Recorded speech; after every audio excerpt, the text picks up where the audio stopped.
Hello, hello, hello, and welcome back to Hop On Rivals number 20. Good evening, ladies, gentlemen, and everything betwixt. I am one of your co-hosts for this early part of bracket, Fur Tree, with my lovely co-host.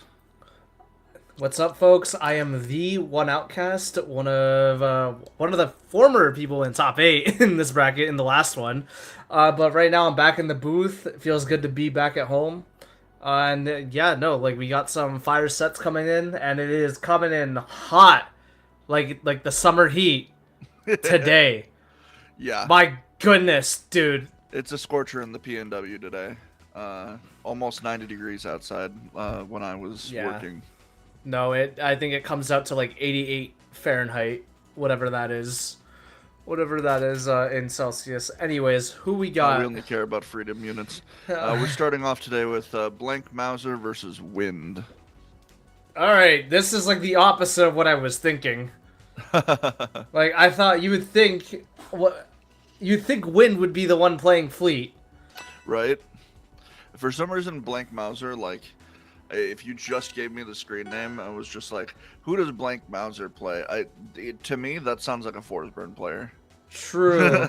I don't know why. No, honestly, I see Forsburn or Kane, but besides that, I wonder what stage we are going to start us, to kick us off in you already round know. one. It's coming. Okay, lad. It wasn't round one, Julesville. Hey, man, hey, there's nothing wrong with that. There's nothing wrong with that. I am completely unbiased when it comes to that. But anyways, here we go. Coming in hot here. And it really just comes down to can Wind get any of the tippers and then have it lead into quite literally anything, because Fleet will just kind of explode.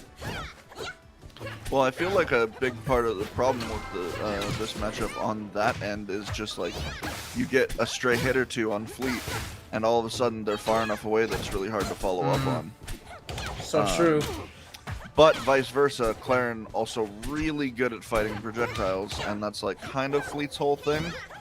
Though you can definitely tell that Blank is trying to get all the combos in Wind's face rather than letting him kind of control the pace of the match.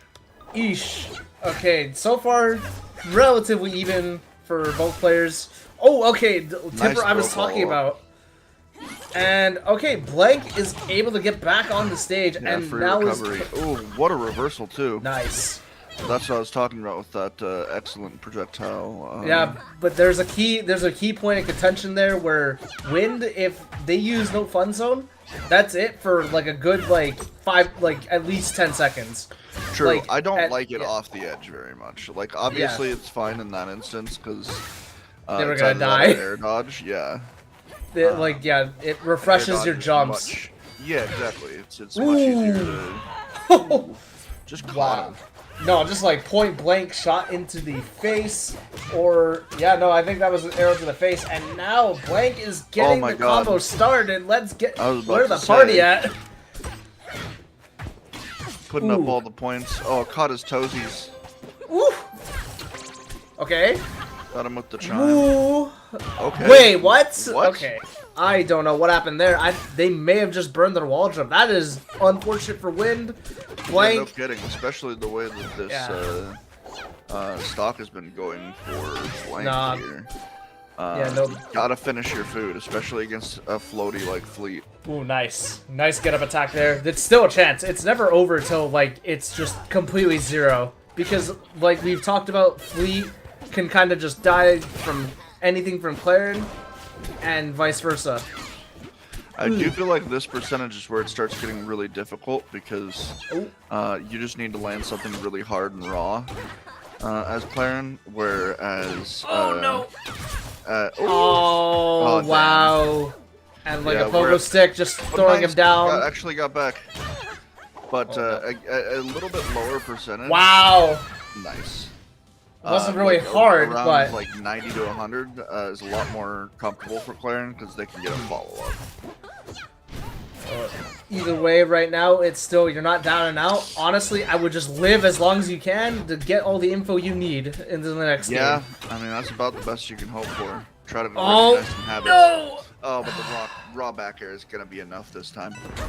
I didn't even get to finish my sentence. I was gonna say either get the download you need or like try to burn their confidence by trying to make it close as possible.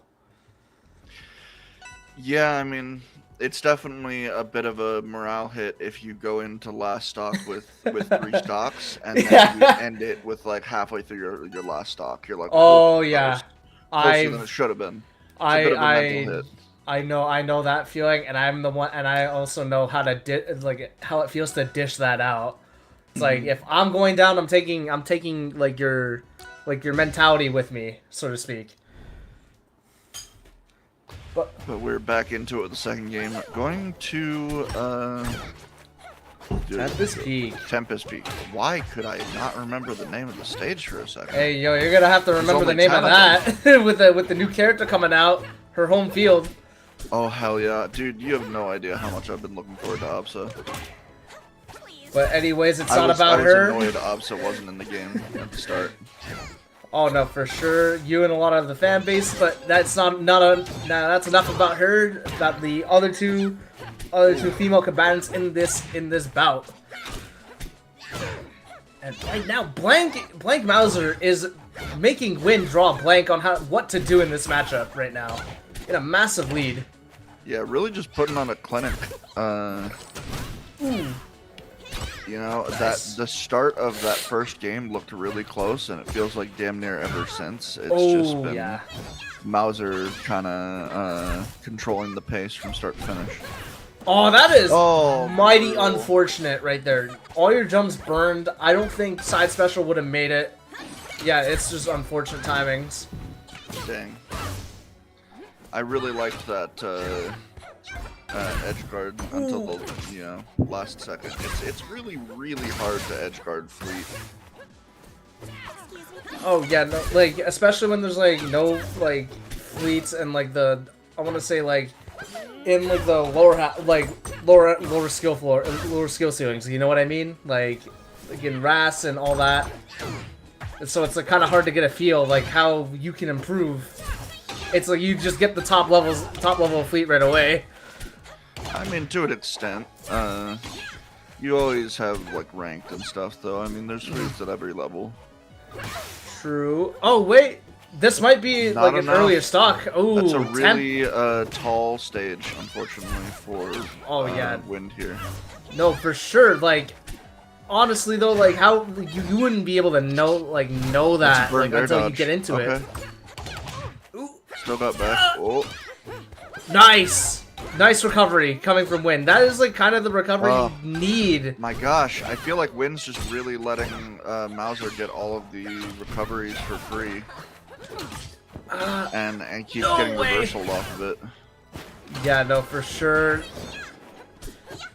If they can get the stock, it's like already better than the first game. Like, I'll just say that as well. Right? Ooh, no! Oh, but no! Again, missed! That's it. That's it for that stock. But again, Win really having issues finishing the food here. You know, again at that awkward percent. Wow. Where, what? That off the stage made it. No, that reminds me of Crag Wall. Like putting. Oh my god. It reminds me of the guy I put the pillar across the stage and I tech off of it. That is like kind of what Win just did. Like, I didn't think they'd be ready to tech, like not even tech, just hit the wall. Yeah, no. Oh man, this is shades God, of the first game.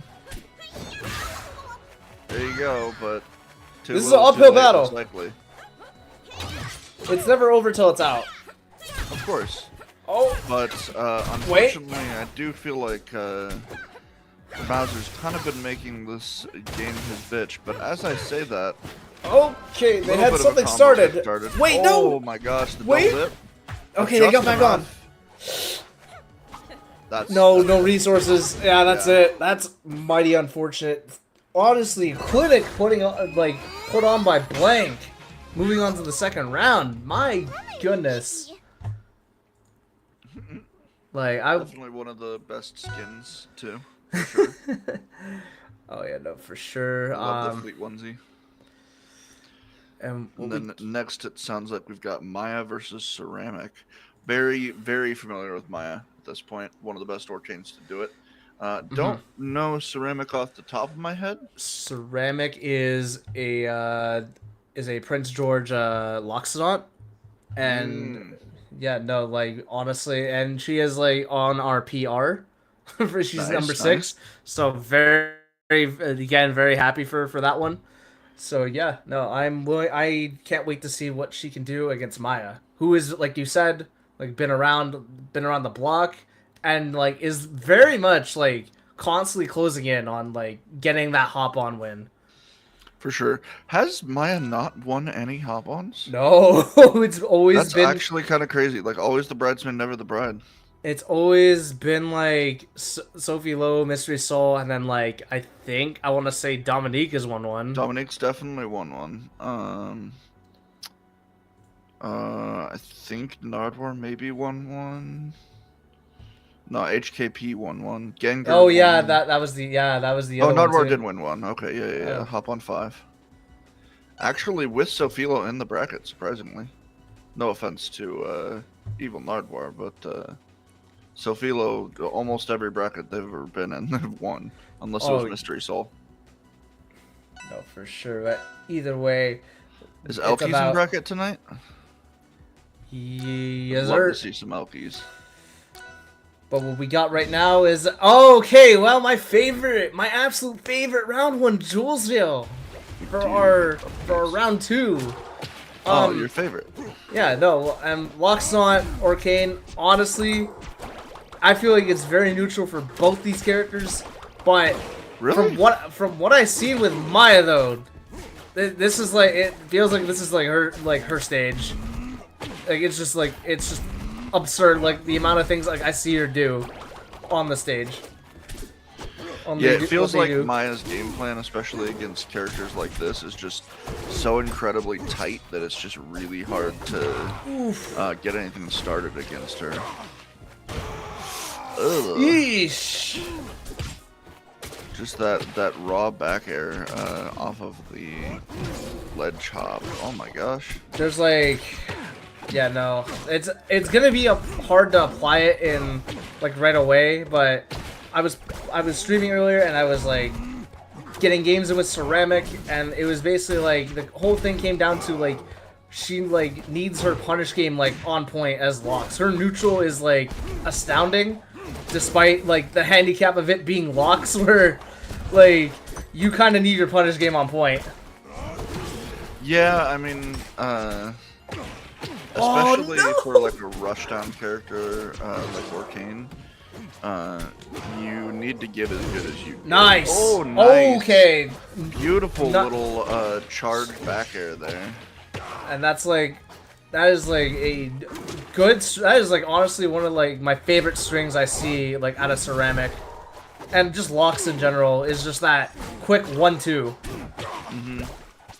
It's one that I saw surprisingly early into the life cycle of the game, and it's only increased in its creativity and implementation since.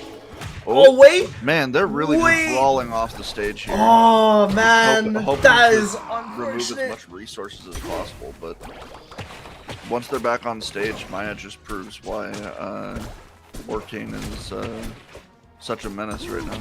This is honestly still, like, as crazy as it sounds, it's still doable.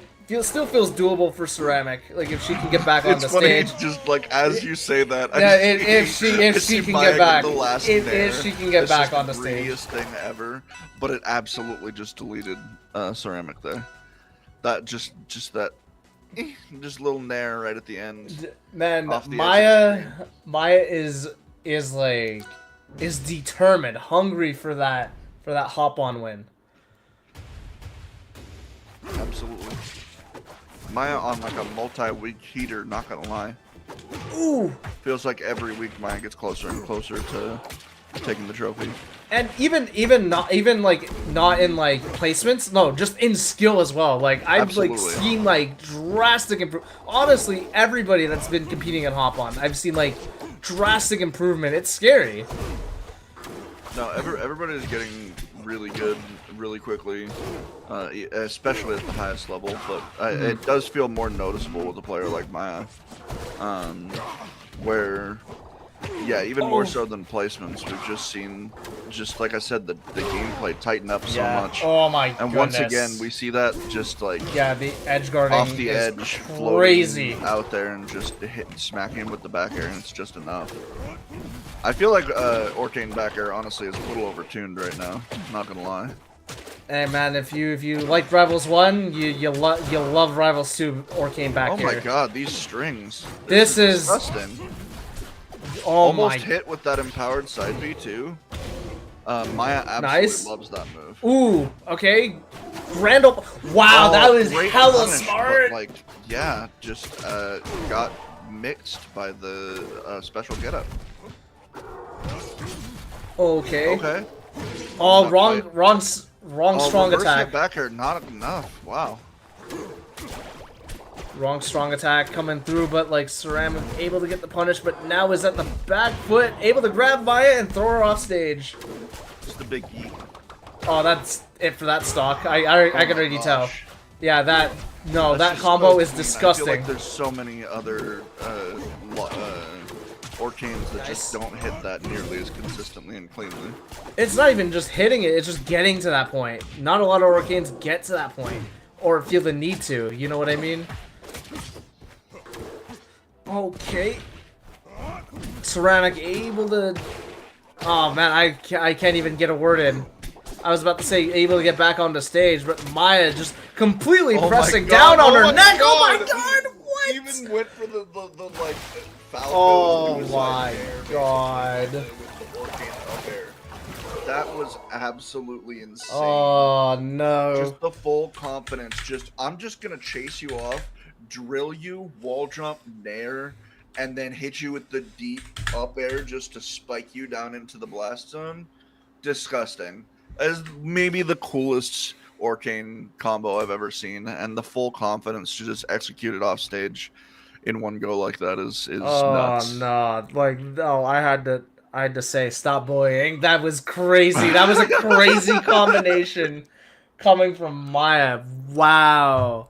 Yeah, that had me sweating. And I'm not even playing. Oh, and the hits just keep coming. I've been told we have Sofilo versus Mao Kitty next. Now, I will say, not been going amazing for Mao Kitty the last 2 or 3 times I've seen this particular matchup, but these two undeniably at the top of the PNW echelon. I was about to say, man. Top 8 almost every single time. Both, absolute slobber knockers could easily win either way. Just, it's been Sofilo so far.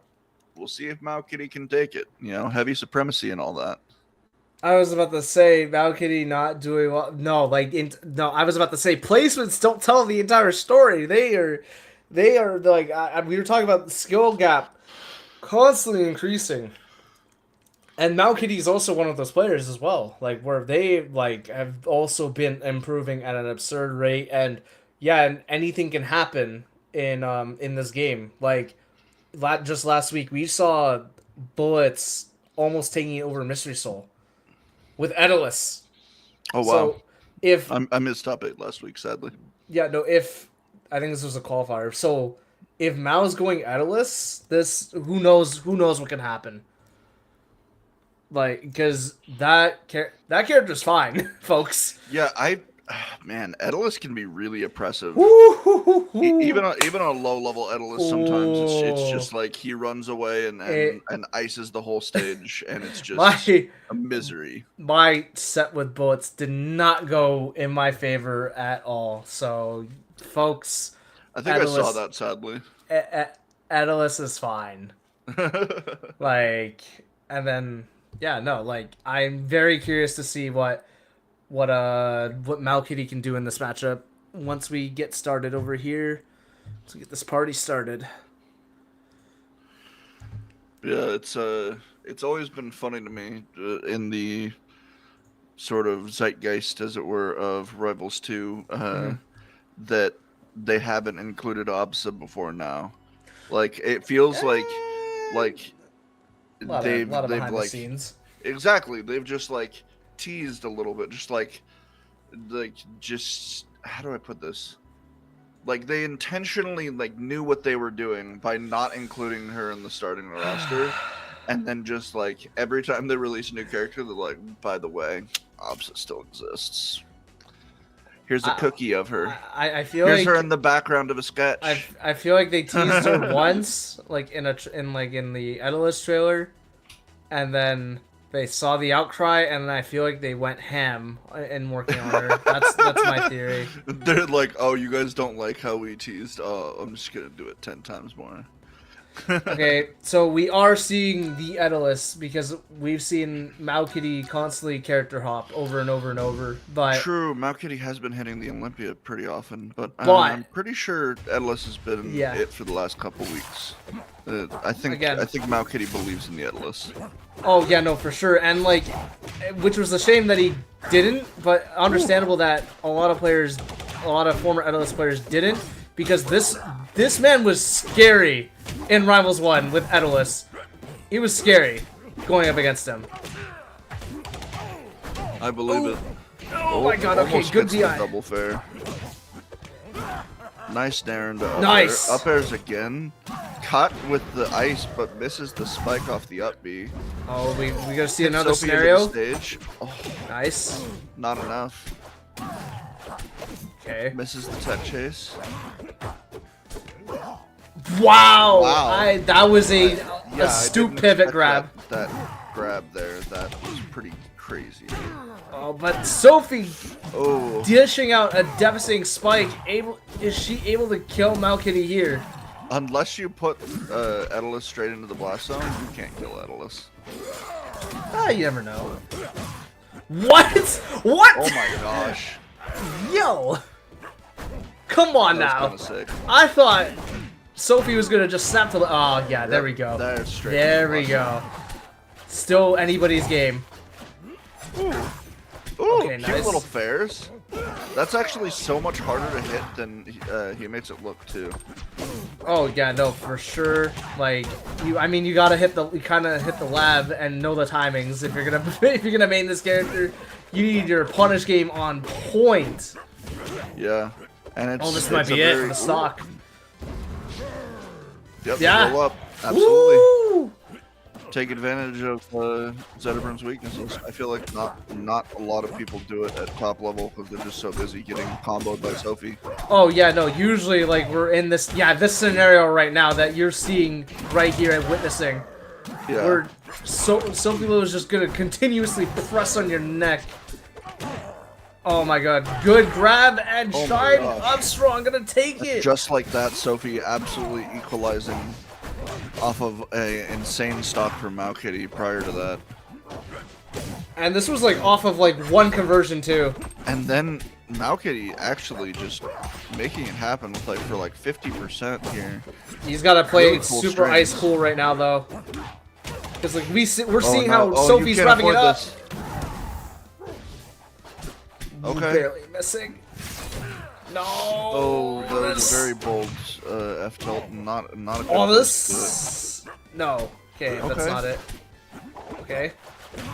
Just Isaiah mode. Don't get hit. Oh yeah, it's so true. Oh my goodness! Wait, this might be it. Got the dash attack. Wrong aerial there. Up air would have taken it. I think you might be right, but I don't know if you can do up air straight out of dash attack like that. Wait, hold on. Mao just needs to grab. Just needs the grab to take it. No way! Misses the sweet spot. Oh wait, the armor might be done though. Giving him a chance. Oh, this is anything. No, oh, misses. What? No! Almost. No way! Oh, yo! My mind is blown. No. Damn. You can't let that get to you. You can't let that get to you if you're Mao. That should just show you Mao, like that's a mental hit. That's really you gotta think. It's easier said than done because like I was in that mind state. I was in this mind state too. I'm like, man, are you serious right now? And then like, but you gotta flip it into being like, okay, they were really scared of me.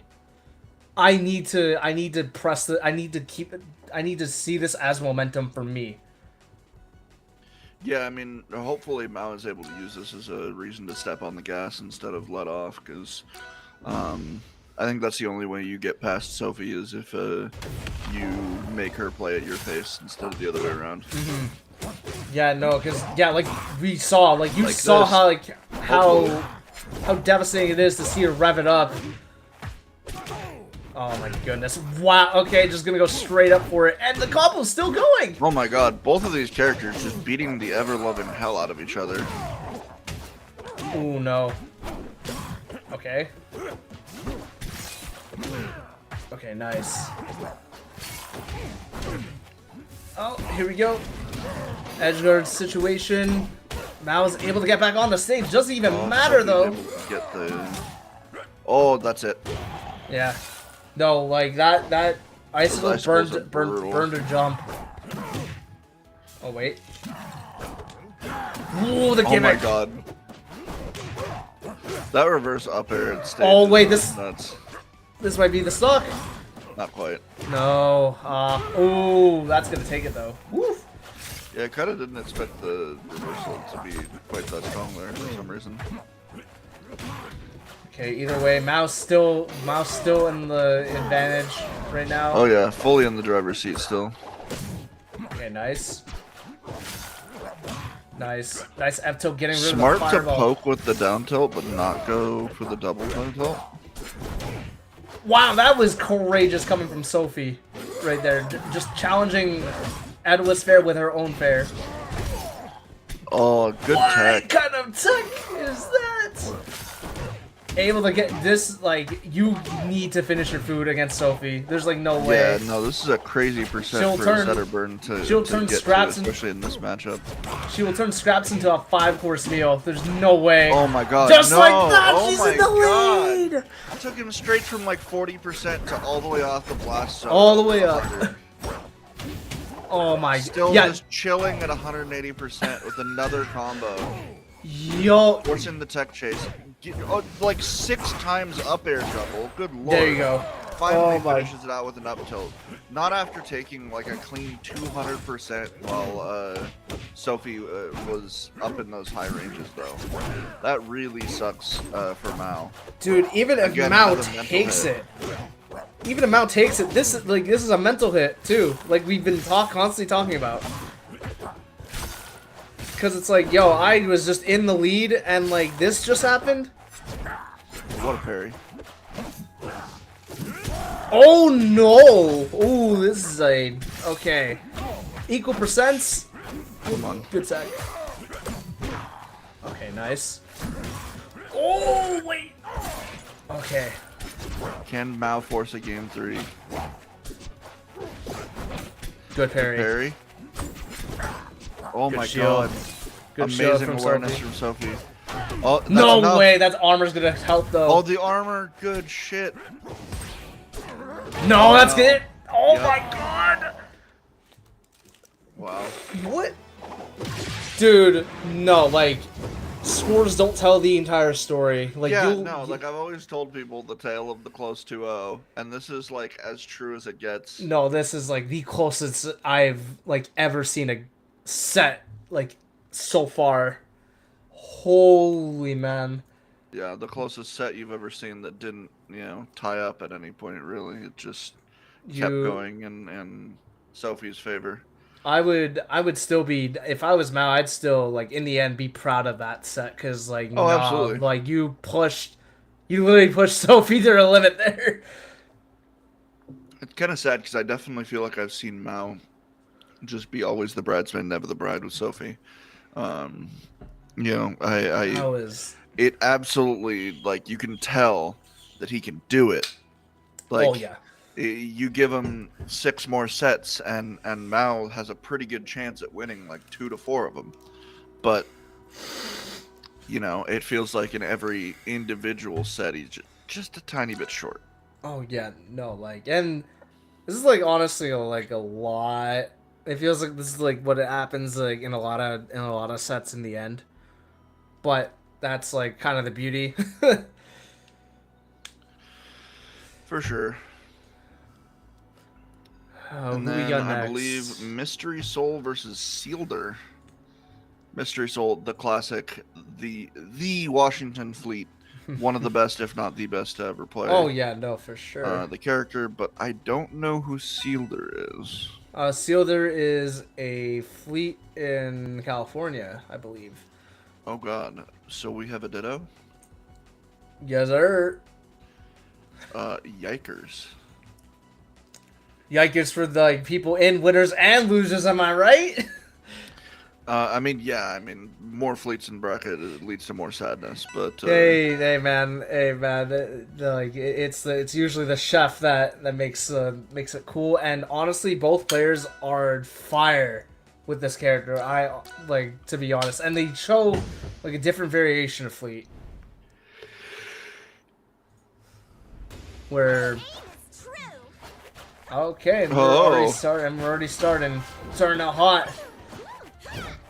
We're starting in forest. Starting with the hopefully respectful taunt, probably because of the Ditto.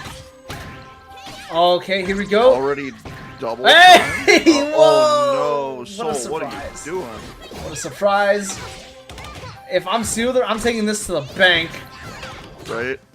I gotta wonder if Soul is maybe not taking this entirely as seriously as he could. I mean, mistakes happen.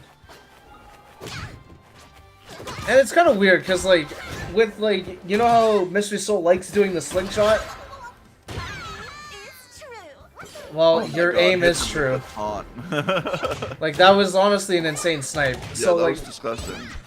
like, what I was saying, like, with, like, how Mystery Soul, like, loves doing the slingshot, starting out in Forest, you might think that's just a good thing, right? It cuts out his movement options. Nope, he is also well-versed in this stage. To the disgusting degree. Hey man, I was just saying it like because you want to do it with platforms, but like it seems like Mystery Soul is just like been in the lab with it. Yeah, I don't feel like I ever see anybody else quite move like Soul does. And like with Wow. Sealder, like he likes just going less for than 40% took 2 stocks. oh yeah, no, Parried and he the died at parried 0, tornado. by the way, folks. Okay. Okay, no. So, you know how we talk sometimes about how people need to finish their food? Oh yeah. I think Soul's just playing with his food. Hey, that's just not like to that's say- just not that's to just say that confidence Soul's right not a there. good player, but that, yeah, exactly. That Soul has just absolute confidence in this match right now. Because like it's also point like where you you gotta can know kinda just how to fuck beat around. your character too if you want to be called like a master at your character. Oh hey, there we go. And then he effed around and found out, actually. Hey yo, it's still doable for Sealder, but like right now in a precarious spot. One ended out with an out special. Ooh, That's no. it. Yep. What? That didn't that was not a strong hit. It didn't purple. Yeah, I mean, it didn't cause the Aurora or whatever, but I could tell just from off of it being back air and like how far out it was that there's no Oh way. no. Okay, we're getting a character switch. Oh, Okay. both sides getting a character switch in. There's no way. No shot. Wow. Oh my god. Wow. This is what I mean. This is what I mean. Soul is absolutely playing with his food. Dang. I mean, The Mystery disrespect. Soul is well versed in a lot of characters. I've seen the Maple, and I've seen the Edelist live, and then we're also at Fire Capital. Okay. I wonder how this is gonna play out because like I've only ever seen Sealder play Ollie as their secondary. Who? Sealder, Olympia. yeah, Ollie, Olympia. So like I kind of wonder like how the Claren's gonna fare in the Ditto. So Oh, no. far, not great. Ooh. Okay. Wow, I did not think that was gonna tip her. I'm gonna be so for real. No candy rain. No, Soul really hitting them with the anything you can do, I can do better. Wow, just what? Yo! Oh man, Nice that was kind of just. I don't want to say fully disrespectful, but like, wow, air taunt into the. Yeah, I don't think there's a lot of respect happening here. That is crazy. Man's gotta be stopped. Okay. And I feel like these edge guards, Soul's really phoning it in, and almost getting rewarded for it. Okay. Wow. Oh, not the tipper. That's the tipper. Oh my gosh. And Soul makes it back on the stage. Okay. Oh, you think that was a suicide there? Nah. That's Mystery Soul. Disgusting. I hate that Claren gets to do that. I mean, a lot of other characters get a lot out of their punishes as well. However, yeah, no, like that. It is like, it sometimes feels egregious when it feels like it shouldn't happen. But either way, right now, what should be happening is Steeler needing to take the stock in order to have a chance at this. Hey. And just like that. Silder with the cheeky ledge grab. Gotta take those where you can get them. Honestly, I feel like. No way, this is working right now. Like, just triple dare. The same is true in Melee as well, where sometimes the higher level you get, the less people think of just like the simple option of like hold ledge. I mean, wait, okay, I thought that was gonna tip her, but no, I was about to say, no, you underestimate like Rivals 1 Claren, where a lot of the neutral was just like full hop dare. Because like it was like only slightly smaller. As if on command, Mystery Soul hits Sealder with the full hop dare. Oh yeah, no, that's just the Rivals 1 special. Full hop dare or just back air, or fair. Yeah, just run up fair and then fair them again. Like, what can they do? Okay. Really trying to just take out this second stock out. Okay. Sealer getting something started. And no. Mr. Soul returning it back to the center. Okay, nice. Okay. Up air tipper coming from Sealer. Oh no! Oh That's it. That's Absolutely it. killed That's himself. it. Yep. Like, yeah, no, you burned all your resources in one keystroke. That was just pure domination right there coming from Mystery Soul. No ifs, ands, or buts about it. They want to keep their winning streak going.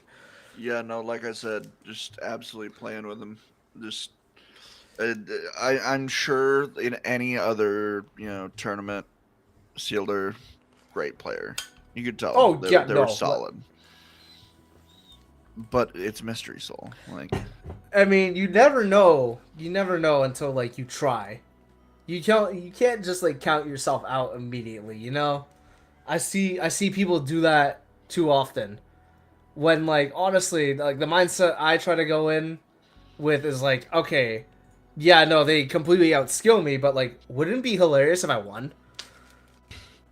it's kind of funny. I was complaining a little bit to Todd last night how I was kept getting matches, like it was like 3 or 4 in a row against people like 300 plus elo higher than me, and he's like, just win.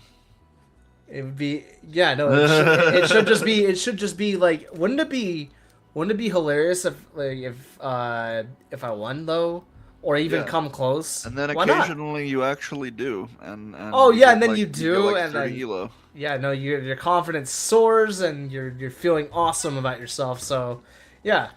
Anyways, Next, we have a favorite of mine. Even though I'm not a huge Claren guy, Gengar's always fun to watch, and Elky's probably the best Maple right now, certainly in the PNW. I'm pretty sure Plup lives around in these parts. No. Plup's a Melee player. They won Genesis, so I don't know about. Wait, really? Yeah, they won. They beat Cake. Anyways, round 1, Julesville, my absolute favorite. Oh my god! Wow, I love the scenery in the city. Like wow, yellow, orange. In its defense, I think this is the first time we've had first round Julesville. This is the 3rd time. Anyways, Gengar's starting out strong, relatively strong. just commanding the stage a little bit, but Elky is like able to get back on the stage and command the pacing a little bit. Oh my god, I can't believe that. Wow! Oh, too You deep. hate to see it. You really do. That is unfortunate. Oh my zone. god. Nice Wow. down smash.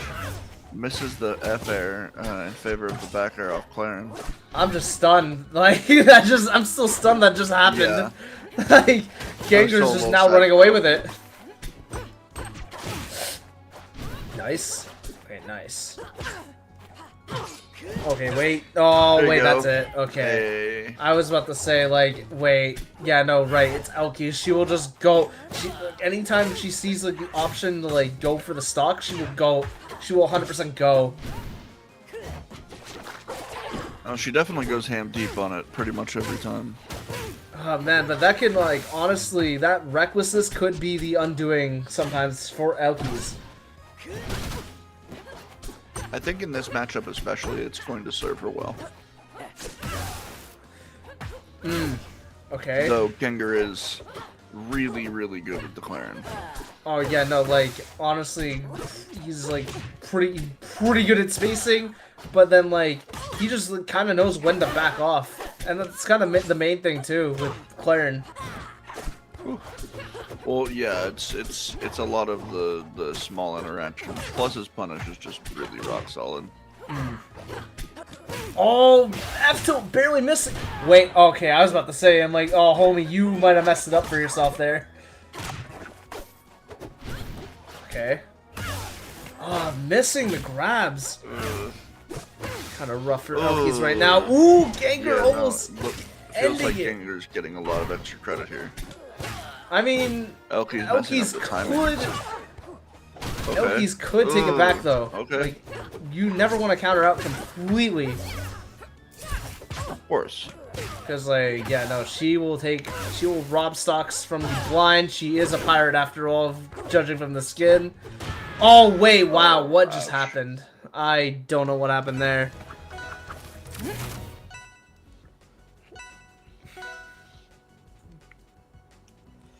Oh, man. Alright, so... Duo Bullcast? I admire that she hasn't changed the sponsor because me, Duo Scythe, and Bullets pitched money to get her out here, get her out to battle BC. So nice. I wonder where we're going because, like, yeah, we could run it back to Julesvale, or we can go somewhere different where Lily could be also more like astute on platforms. I think a lot of this is going to kind of depend on how Elky's likes their stages. I think could be Rockwall, or it could be Peak, or yeah, it could even be Julesvale again, though I kind of doubt it. Because how I usually think about my bans against Maple specifically is like, okay, do they like spamming Lily a lot? Because if they do, then I'm getting rid of Merchant Port and Fire Capital specifically. Yeah, that's fair. Because you are cutting out half of the stage, so to speak. But if they don't really use Louis, or just afraid that I'm gonna parry it, I'm banning whatever I don't feel comfy in. Okay, so we are getting some controller issues on. I don't know whose side, but yeah, regardless. Rest in pepperoncinis. Somebody's controller. Oh yeah, no, for sure. But yeah, no, that's what did Gengar ban? Oh, that's Harbor and Forest. Which I don't know how much Maple's like Harbor. Probably a decent amount. I would like to think so because there is that tether combo you can do. Yeah, and up special is like one of the better kill moves. Plus getting to like carry off the top with up air too. A little Yeah, bit no. easier. Yeah, no, that's what I was referring to as like the tether up air combo. Yeah, no, that one's devastating. For those that don't know, you DI straight up, by the way, so you fall out of it. Really? Yep. Interesting. I would not lie in this instance. This is the one. It's what it makes no sense. Why would I say you DI straight up if it's not DI straight up? Yeah, I mean it's just a little counterintuitive, is all. It is, yeah, no, it is. That's why I'm like, no, no. You would not think to do that. And I can't stop yawning. Good lord. Yo, man, no, like you're probably just exhausted because like these sets have been super energetic. It takes the energy right out of you, and like honestly, I'd be stressing watching some of these sets. Yeah, they're definitely a little bit of clinchers, especially like Mao Kitty Sophie.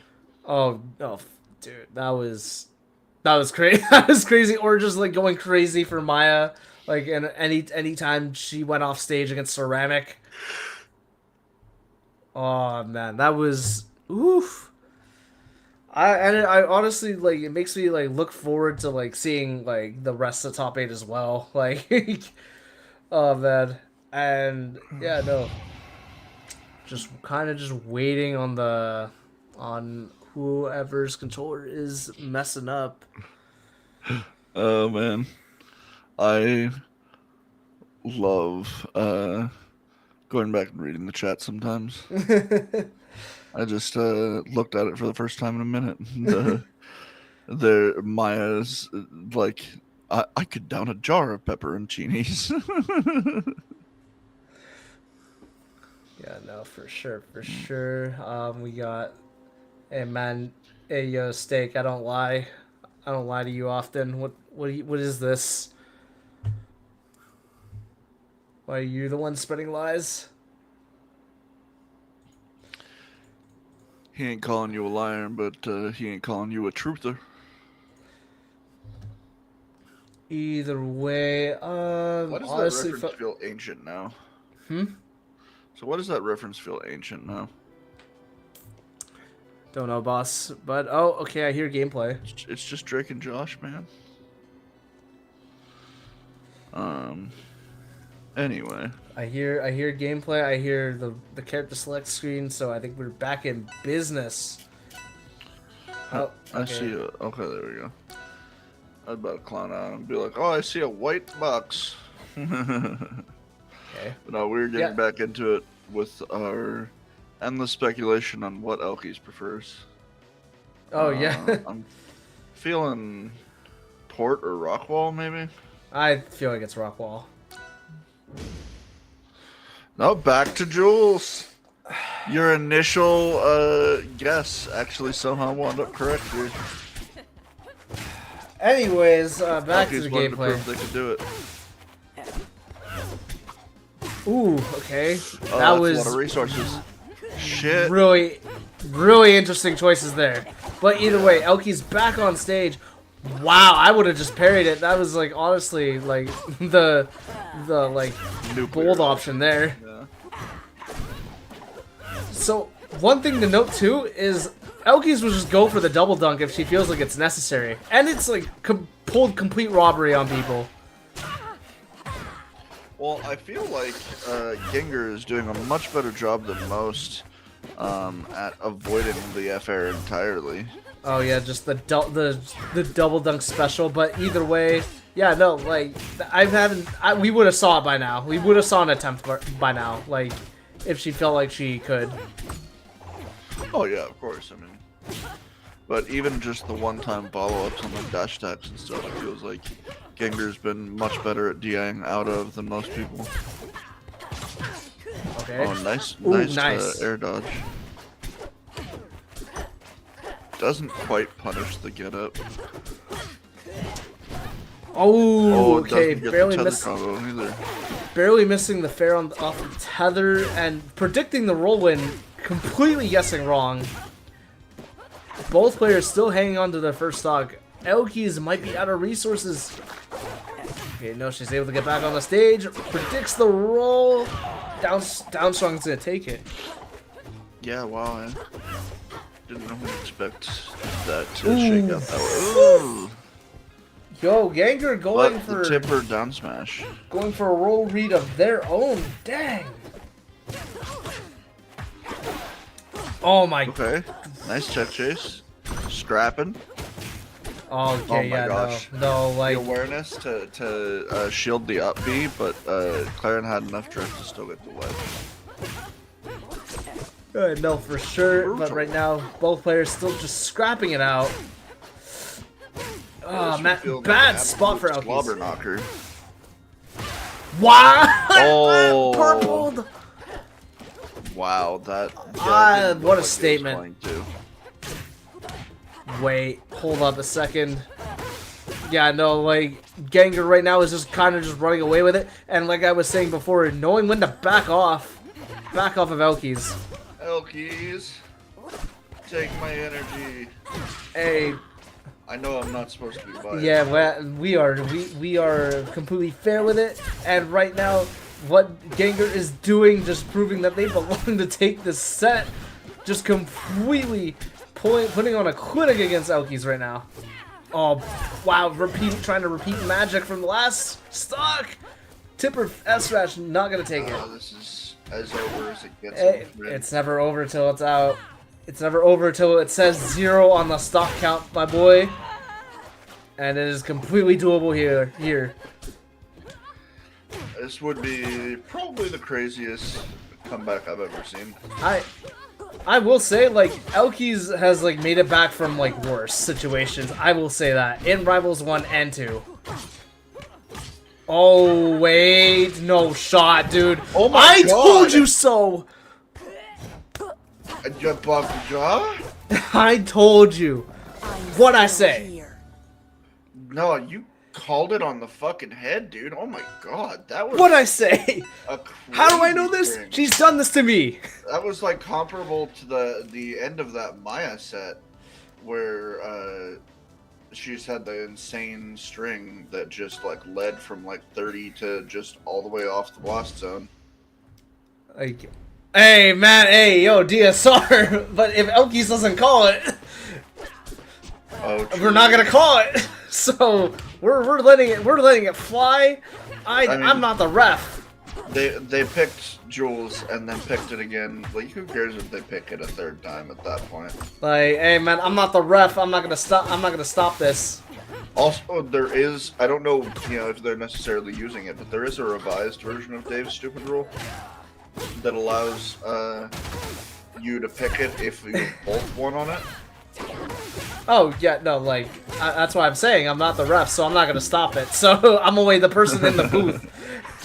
But yeah, no, like how do I know Elkies can do something so atrocious? Because she's done it to me. Oof, ouch, owie, my bums. Oh man, yeah, no, like yeah, and this is like Oh, this is what? either gonna pump up Gengar or this is gonna shut him down. And right now he's choosing to be like more aggressive with it. Yeah, no, that was kind of a crazy kill from Gengar there. He just kind of hit him with a raw nair out of shield, but it was somehow enough. Ooh! Oh, just barely Oh my misses the God. double dip. And like it's crazy, Oh. like too, like Elkies is able to like just like chuck out like these seeds like it's basketballs and hitting the basket. Like it's crazy. Yeah, true. Elki's definitely Nice. always been historically really, really good at just fitting in those seeds wherever they can. Nice. Okay. It's like, yeah, no, like, Gengar is like, just like, scrambling to get back on the stage. Like, doesn't want the same magic to happen. Oh, Disgusting counter that Gengar pulled there off of just one tether. But Elkies has made it back for the most part. No, no. Like, either way, Elkies was gonna live that. Eesh. Yeah, no, very hairy spot for both of them. Gengar does not want to get thrown off stage again.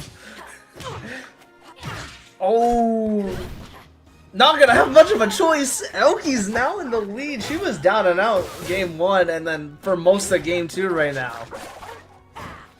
Complete opposite of like what's happening right now. Wait, okay, no, not gonna do anything there.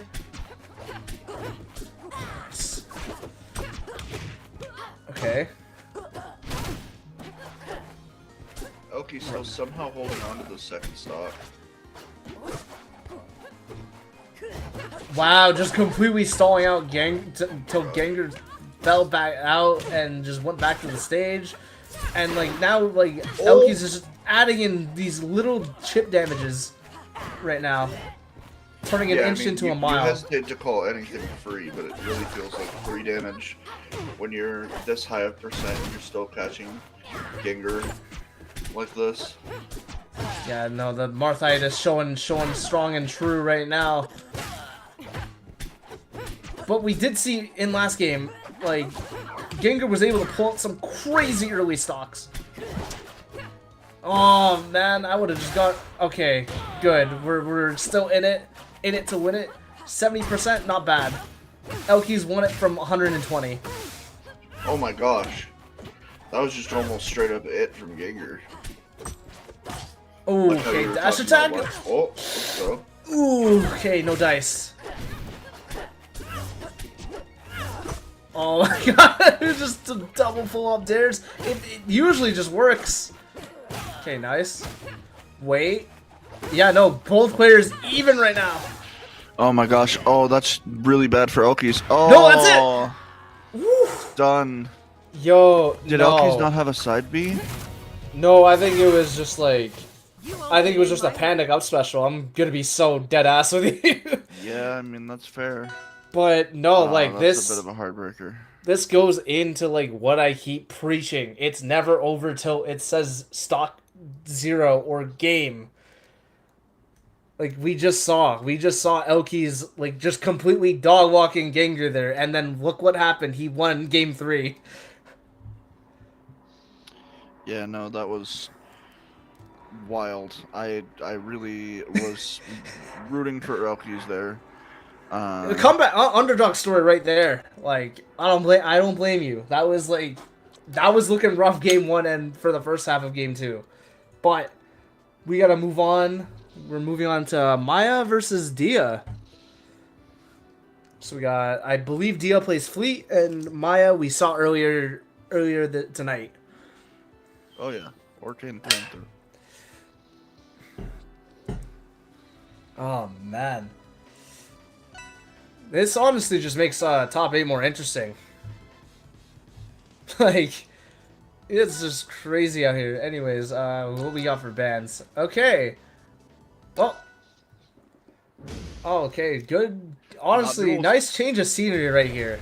You see an active volcano in the back. We're starting off on Delta, and we got Dia and Maya, Fleet or Kane. Yeah, I'm not very familiar with Dia, but I know Maya's really good. I mean, we did see her play earlier, but who knows? Maybe Dia can pull out this upset right here, right now. Right now, both players looking fairly strong right now. Maya taking the lead though, commanding the pacing of the match. Okay. Wait. Oh, now. Alright, both players still vying for control right now.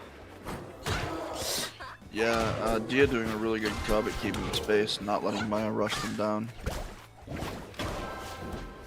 Nice. Oh wait, this but Maya hitting with the patented offstage shenanigans. No, because like if you're able to like really master your edge guarding with Orcane, almost nothing can stop you. Yeah, like I feel like I've seen that more and more out of Orcane recently. is just going super duper deep, Oh man. off the edge of the stage with like nair and back air and stuff. It just like it's just so funny. Like 7 months ago, where we kept saying edge guarding is impossible. Ah man, we know them folks who were saying that, and then now look at us now. Maya coming in with like the double hits of back air, taking the stock fairly early from Dia. Yeah, now we've got Maya still in the lead, full stock, but a little bit better of a chance on Dia's part. Oh, Eesh. really nice No, string like from Maya. it Well, is unexpected. so hard. It is so hard to like get Maya off of you from the looks of it. Oh yeah, 100%. I didn't even think about that. Oh wow. Okay.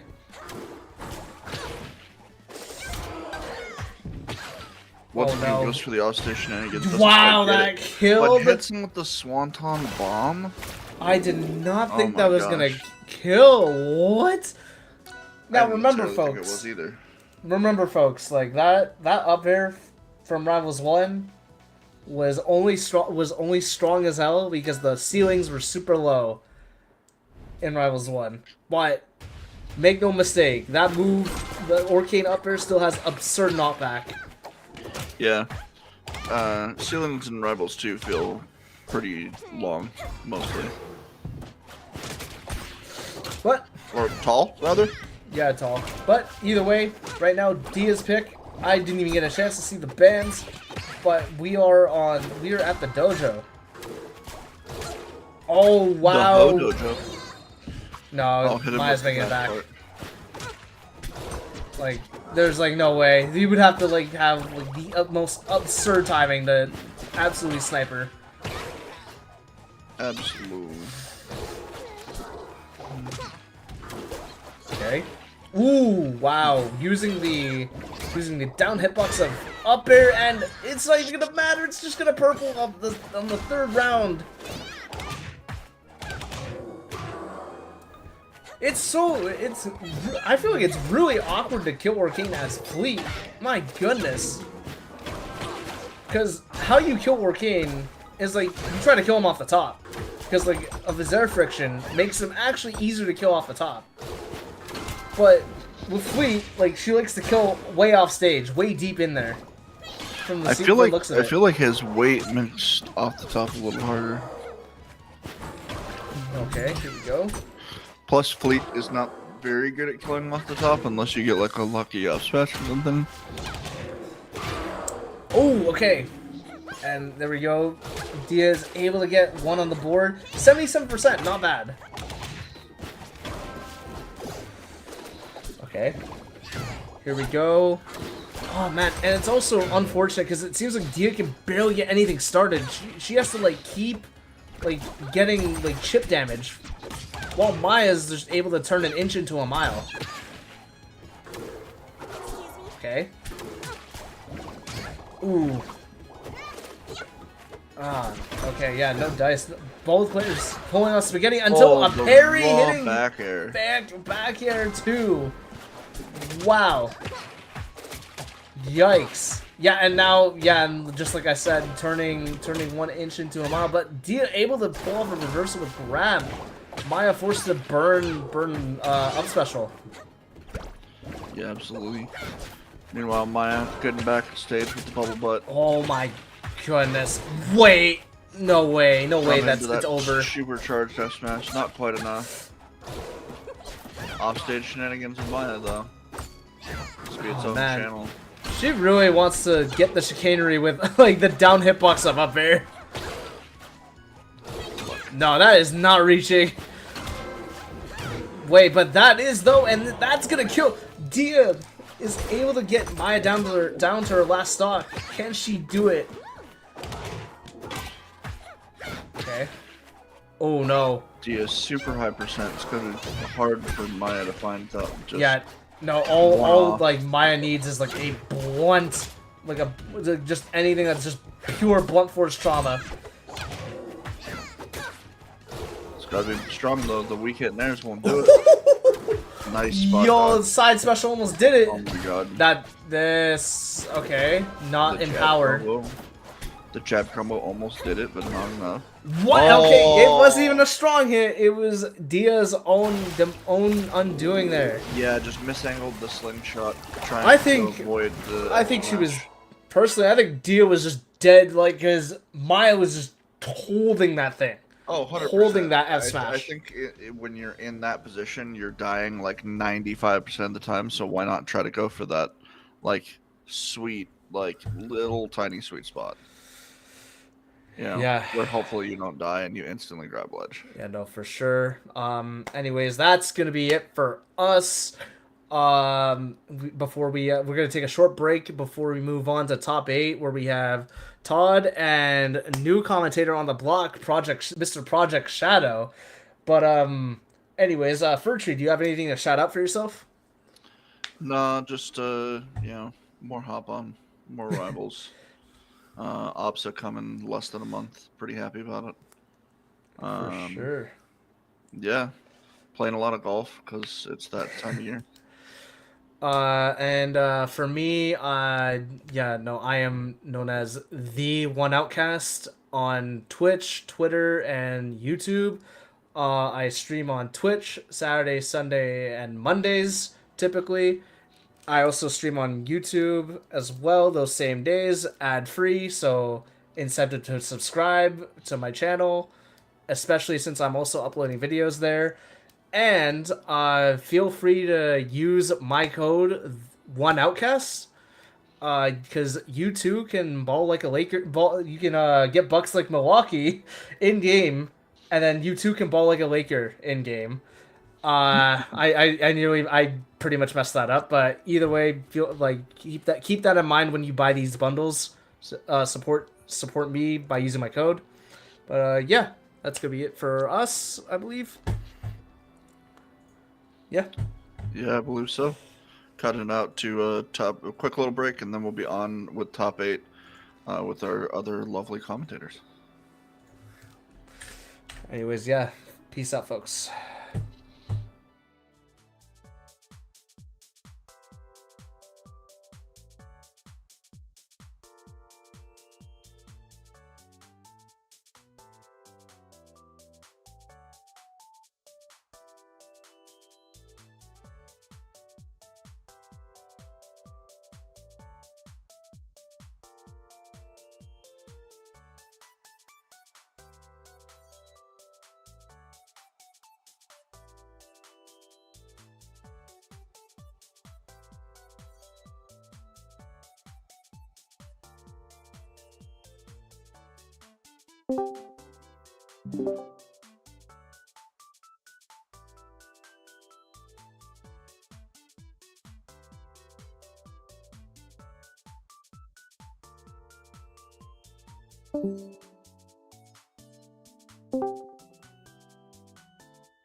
Hello,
everybody, and welcome to Top 8 here at Hop On number 20.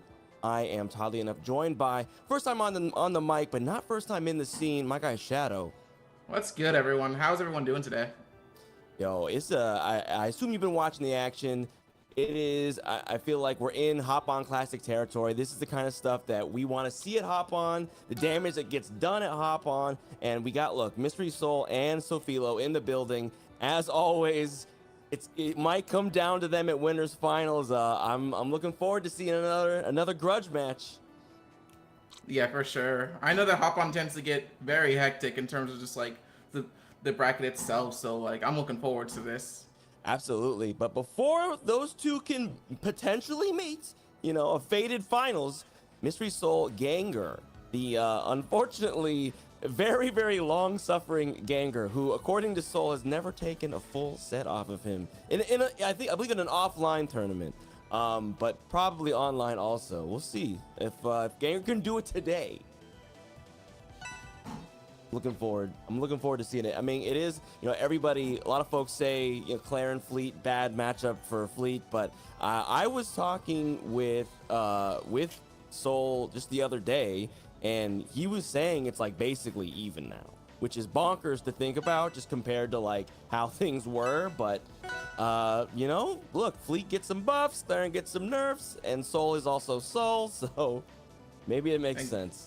Exactly. I've heard a lot of Fleets saying like this matchup could potentially be better nowadays compared to back then due to all the changes. So I'm looking forward to seeing that. And this matchup, even though I personally kind of hate it myself sometimes, I love seeing. So getting right into it on game one on the Duel's Veil. got the classic. Doesn't matter what the matchup is. Seems like everybody wants to be on top of this building. Can't blame them. View's pretty nice, but it's not so great if your Soul so far. Quick 60% on him. Ganger kind of claim. Oh, Ganger is just saying, I am not approaching you. Yeah, that's the Clarence special.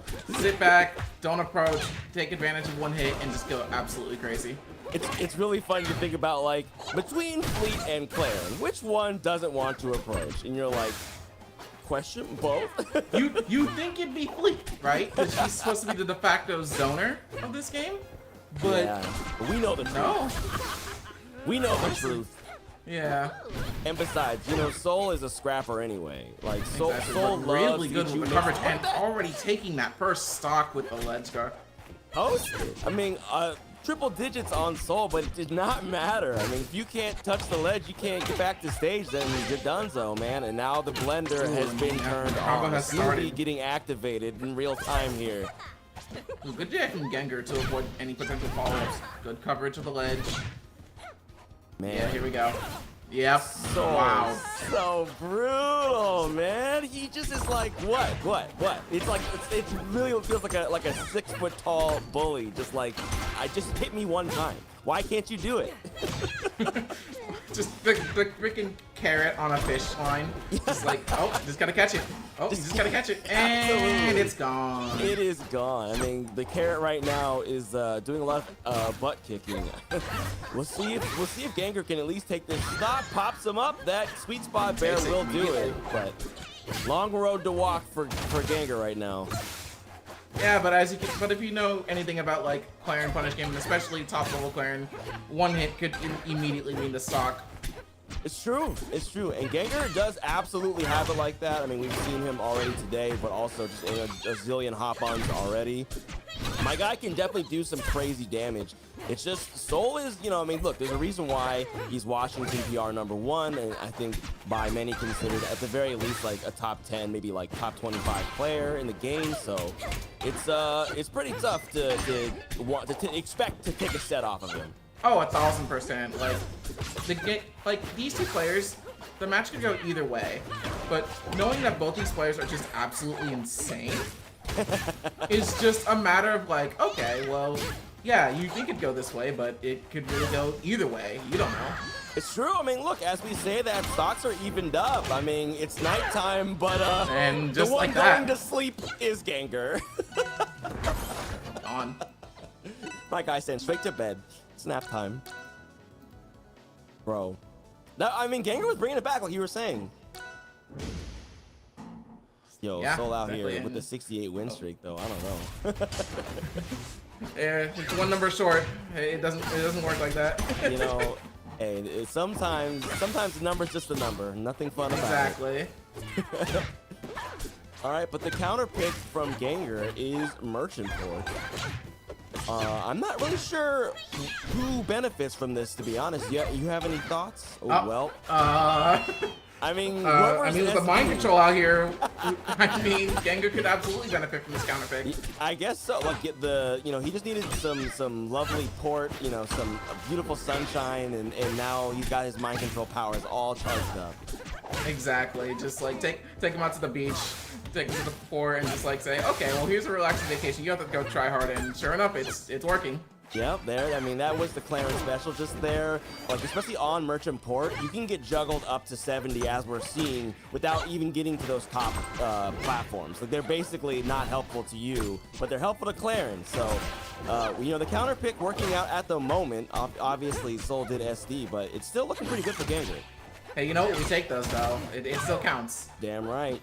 Absolutely. Okay, the little fade back. Soul doesn't catch it. The parry on the jet stream shot. Soul's getting kind of walled out right now. Oh, wow.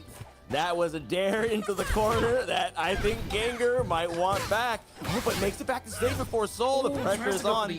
Tries to go for the F-Strong tipper, doesn't quite get it, and ends up off stage. We got the arrow snipes coming in. Snipe. Oh. And back. By arrow or bow, Soul will murder you. Exactly. Doesn't need to use both in tandem. Okay, putting them in the corner. Ooh, good back nice. air. the tipper, Ganger basically up a full stock over here. That SD, Soul has not been able to make up the deficit on that spending, man. That cash is gone. Wallet looking kind of empty right now. Ooh, but right now Ganger getting a really good start of 45% already, but Soul able to make it back. Yeah, that mix, I mean, Claren's already super strong at the ledge, but it seems like maybe Ganger has a read on Soul's options right now. Soul's definitely having a harder time at the ledge in game 2 than he was in game 1. Right. Okay. Forward air gonna complete off stage. Ooh, good side B. Ganger not expecting the side B to come out like that and immediately getting hit for it. Oh no! Ooh, now there's a Soul classic right there. Whenever you think that you're safe to recover above fleet, he says, nah, dude, I got a hitbox, and it's sending you straight into the blast zone. Speaking of, though, getting sent pretty far. Not quite enough, though. Merchant Port, look, this is the other side of the counter pick. Those side blast zones fairly far out. Gonna let Soul live a little longer. Oh, but Soul not getting the sour spot. Oh, got the fair 2 coming in to spoil the soup. Well, another chance for Soul. You don't want to give Soul chances. Exactly, and like right now it could be one hit to death, but if Soul gets like one conversion or just even a good edge guard, it could really just spell the end for Ganger right there. And already with the wind chime active up there, not gonna quite land it though. Yeah, Soul has gone for a complete tempo change as Ganger's doing a lot of standing and waiting for a specific option. Maybe trying to catch just any kind of overreaching approach option, like an aerial approach out of Soul, but he's not throwing them, and all the special stuff is kind of adding up right now. The sauce is kind of getting, the flavor is bubbling. Exactly, and right now Ganger off stage barely missing the Nair, but still off stage. Nair might actually do it. Yeah. Oh, Ganger they both totally pivoted. They pivoted to this is the end game. And Ganger was I feel like he let off the gas. He basically let Soul have the stage and was like, I'm gonna wait for you to make a mistake. And Soul said, you already got that. I gave you the mistake in the beginning of the game. There was no more left. Yeah, no, I made my mistakes already. I saw what mistake I made, and I'm not making it again. Not making it again. And as we were kind of seeing it already, so almost 70% on Claren out of the gates here. Soul is cooking. Ooh, I wonder if Soul was trying to go for like a slingshot there to like cover a normal getup option. That would have been cool if it worked. It sounds like Soul. I feel like if Soul can slingshot anything, then he's gonna do it. Exactly. I mean, there's a lot of fleets out there, fairly popular character, but not everyone, in fact, I would say most people are not slingshotting like Soul is, and maybe not getting sniped either. In the fun zone. Look, after I was wondering when I was gonna see no fun zone from Ganger, because I haven't seen it used once during the entire set so far. Yeah, it seems like Ganger is more focused on the spacing game and kind of playing inside of a space where it's hard to instant react with the no fun zone. So like the no fun zone hasn't really come up as much, just in this particular setup. It's probably only our second no fun zone of the game. But frankly, the one with the no fun zone right now is Soul. Soul trying to get him stuck in that closet, but Ganger walks out of it, says, yo, this is me. Sword in your face, you're getting blasted. Back air to the corner. Oh, the reversal situation. One of the arrows and oh no! Tried to use the wind chime to recover, but ended up going way too low. Yeah, oh, and I think Soul just interrupted Ganger's train of thought there, derailed it a bit, and like you were saying, the wind chime, that last hit, it takes a little longer than you might think. Yeah, it feels like it's coming on quick, and then that last hit, it gives you a little bit of time to react. Exactly, but sometimes that little bit of time might be a little bit too much for certain situations like that recovery.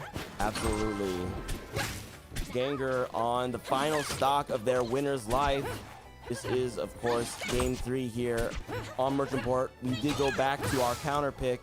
So Ganger wanted to be here. Ganger believes it can be done here. But right now, oh, there we go. Another NFZ on the floor. Can they actually turn this into Double a spot stock? dodge. I love that even top players are using double spot dodge. It's just like the de facto is panic option. I mean, oh, Oh my wow. God. I think Gengar felt that one. Gengar Yeah. like reached through the strands of time and was like, I think I'm about to get freaking wind launched. And here we go with the slingshot mix-ups. Ends up getting the nair and puts Gengar in the corner, but immediately getting out of there. Yeah, Down there. Soul didn't commit quite as far as they needed to for that down tilt. That would have been the game. Okay, both recovering. I hesitate to say that we might return to neutral. I think neutral might be gone for the rest of this stock, and Yeah. so is, in fact, the stock. But And oh there goes Gengar stock as well. Just run up. my! Yep, just run And up down and strong. down strong.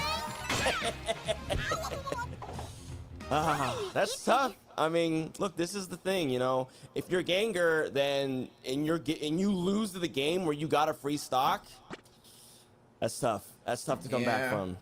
It does just happen, unfortunately.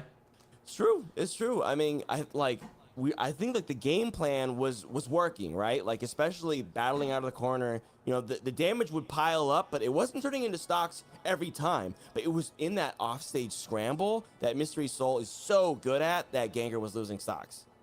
Exactly. Yeah. Unfortunate, but Gengar's still alive. This is top 8, of course. Best of 5 all the way. We got losers happening in tandem. Right now, off stream, we have, in case you guys did not check the bracket, which of course you can do, just put in the chat, !bracket. We have Sealder and Darai taking place in losers round 1, and Potatoes and Always. So we have some folks that I don't know have been in a top 8 on Hop On for at least a minute down in that bottom bracket. So looking forward to seeing who we'll see later on in the losers run. But what's up next, Shadow?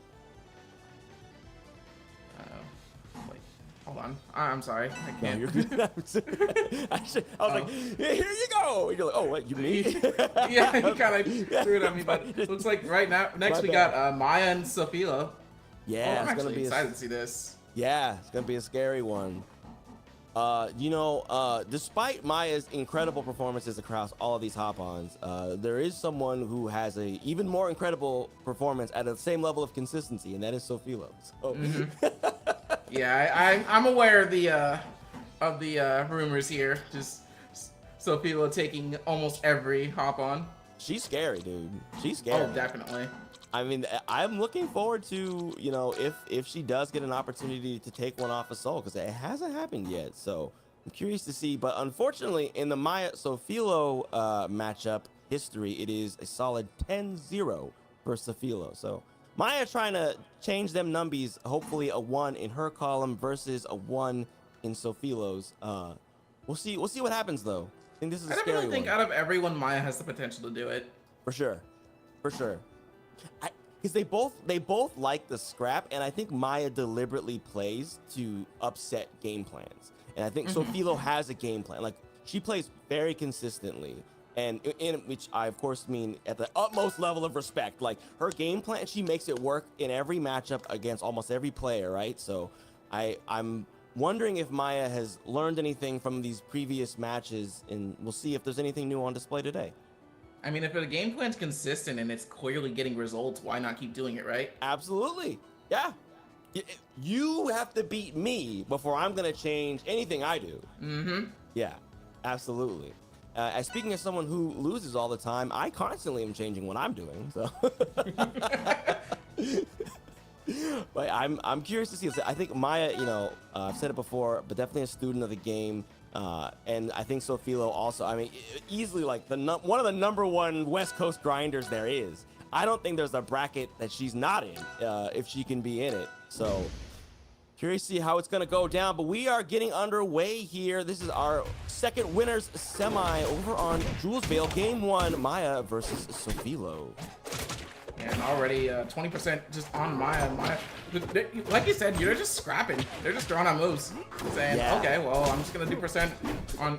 We're just gonna do percent on each other and say, and who ends up winning the scrap first. And it looks like Sofilo getting the first really solid hit and setting Maya off stage, but Puddle There it is. I think Sofilo might have zeroed in on the ledge action there. Maybe spaced out on the puddle for a second. Gave up the stage for free to Maya, and now the combo is going her way. 95% for Sofilo. A bit of a ledge situation. The parry on the fireball at the ledge. This could combo all the way to the end, but it doesn't. Oh, interruption again, and that will do it. Maya, down fire. to up air. Whew. There was not a single second that wasn't spent with someone getting hit. Absolutely. No, breathing, waiting, standing. No. In this matchup, This ain't SpongeBob losing his memories. No, this is more like SpongeBob with the giant hands and the muscles. That's what Oh my god, anchor arms. The anchor arms. That's what era we are in. Yo, Maya's the one looking hella buff though. These percents are just going. Combos are just flying. I mean, like water, but for real though. Yeah, and already, Clean. Sophia losing the second stock. Maya not even losing a single stock yet. Wow. Really well. You know what's terrifying to me though, Shadow? What's up? Is that this doesn't mean anything for game 2. I know. Sofilo will... It's never going to be the same result. No. It could not mean anything for this game either. Exactly. No, exactly. She's always lurking like on your stock, man. Gonna put it away. Like she's always right there. But right now, recovering to the stage, 80% to her name on her final stock of game 1, and the ledge grab. That's gonna do it. Oh. Yo, Maya's got the stove on, man. The burner's set up. Like, we got something in the oven, too. Are we sure this is a water character? Because we cooking right now. Hey, boiling, there's plenty of water involved if you cook, right? That is true. I never cook much of anything, so maybe I shouldn't be saying. But I'm pretty sure you need water to cook stuff. I'll check after the game. Yo, counter pick to Tempest. Interesting, I don't think I've ever seen Sofilo not counterpick the Merchant for it. But, I could see Tempest over Merchant for this match in particular. Yeah. Literally because Orcane does really well with the Oh no! Uh-oh. You hate to see it. Alright. Unfortunate SD. Memory of a goldfish for Maya, hopefully. Yeah, no. Water under the bridge. Quite literally. Water atop the mountain, it might be instead. Yeah, true. I mean, the mountain would have a bridge. You see that floating bridge over there, right? Oh, dude, we have bridges and mountains. We got everything we need to put water under or on top of. I mean, there's clouds. That's water. That's true. Look at that, man. The world already have that. All 4 elements are involved on every stage. Who knew? Yo, Truly, the back air too from down. Good back air from Sophie or from Maya. Wow. Yo. She is a sniper with that back air too. Like she might as well be Fleet. Like the distance that she had to cover to hit that, and the amount of that was impressive. Yeah, but right now, Sophie looking like getting an up strong from the shine. Yeah, there it is, and Maya was down a stock from the early SD, so this is a tall mountain to climb. Yep. I mean, we see that mountain, but the question is, can Maya climb it? I think, I mean, she's not playing afraid. She's not playing like she is worried about SDing, and we're not seeing any parrying on the bubbles from Sofilo. So that bubble pressure is really helping her keep Sofilo from moving around freely, which normally Sofilo a very active aggressor, shall we say. Mm-hmm. Yo, the grab whip punished with a grab of her own. Sofilo sent wide, but not able to turn it into anything. He's playing nooch. Yeah, right now, up air, forward air, not gonna quite take it. Now, how does Maya recover? Oh no! Oh no! Forced to recover to the. Oh, but the fire disappearing right at the last second, giving Maya a second chance here. Yeah, up air doesn't quite get that. There was no DI on that hit too. I think Maya might have assumed that she was gonna get the fire amp up strong and had accepted her fate. And just had accepted fate, but you know what? We take these chances, and who knows? Maya might actually be able to utilize this last chance. Nope. Never mind. You're gonna get the anime X claw marks on your face. You're getting slashed up, clawed out, sent to the blast zone. So Philo evening it up, 1 game apiece. Yep, 1-1. That's what you want to see, though. You don't want to see a blowout. You know, you don't want to see a dumpstering. You want to see 2 raccoons fighting over trash outside of a McDonald's. That's There's what the big stage. I'm here to see that. Oh, now see, look, now we had a big McDonald's. This one's got the playpen. This parking lot Sophie finna go off. already starting with a combo, saying, "Okay, well, you're gonna take me to the big stage. I'm just gonna hit you before you get the chance to do anything." It's true, and frankly, a great idea. I think, look, you know, we know that big stage is always good for Orcane. Just having like large amount of space to move, to use the hydroplane and all those different things is great, but it also gives Sophilo a way to escape some of Maya's pressure too, and she's had a lot of really strong pressure gameplay on display here today. Speaking of going for these shines, just extending the combos and setting up, going for the grab instead of the normal up strong, but still just with the constant pressure forward, are gonna take it. There it is. Now, with Sophie being a stock ahead, now Maya's counterpick might work against her. It's true.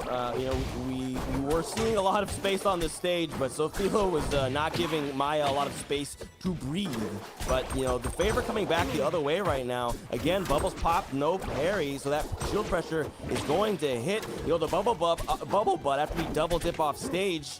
Maya's definitely getting some stuff in, but can she turn it into a dead stock? Ooh, up air, gonna take it. Wow. Evening up the stocks. It felt early. I think that might have been some not so nice DI. Trevor might have words to say about that one. Yeah. Yeah, Trevor said he could have lived, but who knows? It's 50-50 with this game. I couldn't have, that's for sure. Yo, gets the punish on the grab. Oh no! lift. Oh no! Where's the up strong? Yeah. That could have actually killed. Oh, it definitely would have. That hitbox on the behind Zetter during upstrong, though, not so generous, despite some of his other generous hitboxes. Yeah, it's generous in the front, not in the back. Yeah, exactly. Like It's somebody funny with because bangs. like you look at Fair and it's just like it's so generous in the back. I'm just like, why? God, did you see that deep back air too? That was so bonkers. Like that set this whole situation. Oh, I sniped it with the back air too, but Sophilo stole the ledge. That could have been the evening agent right there. That could have been the equalizer. Oh wow! Even missing the up tilt still manages to get a grab. Oh, Maya, yeah, Sophilo put in a bit of a tough situation there. Had to go high. Maya able to read it. Dips low. That's the Orcane special. Forces you to go to ledge and holds it. Gets there before the Lion can roar his way to it. Exactly, and just the sheer amount of coverage that Maya put there, forcing Sophie to go exactly in that position where Maya could cover it. Yo, we are seeing a complete reversal of what happened at the beginning of the game. Like you were saying, you know, right off the start, Sophilo was just in her face. But this time, we're 1 stock apiece. Maya was going in and getting all of that pressure down, but Sophilo's found a way out of it, and the percents are about even now. Undershines. Oh, was only able to get 2. Whoa, the jab lock, but not able to read the tech option. Orcane with maybe 1 last interaction to survive here. The down air, but a little bit too far. That friction looking a little slippery. There it is, the up air catches the drift out. And that's going to be a swing game for Sophilo, going up 2-1 so far in our winner semi set. You think we got back here? I mean, I don't know that she should, but I wouldn't be surprised if she does. I don't know that Fire Capital was the problem with that. I feel like maybe Sophilo just kind of had the engine going for a little bit too long. You know, we weren't seeing as much disruption out of Maya, and which is tough because, you know, Maya's game plan in this particular situation essentially is like to mark the actual like style of Sophilo, right? So that's just it's just a lot of work. So we'll see if she can put it in this time.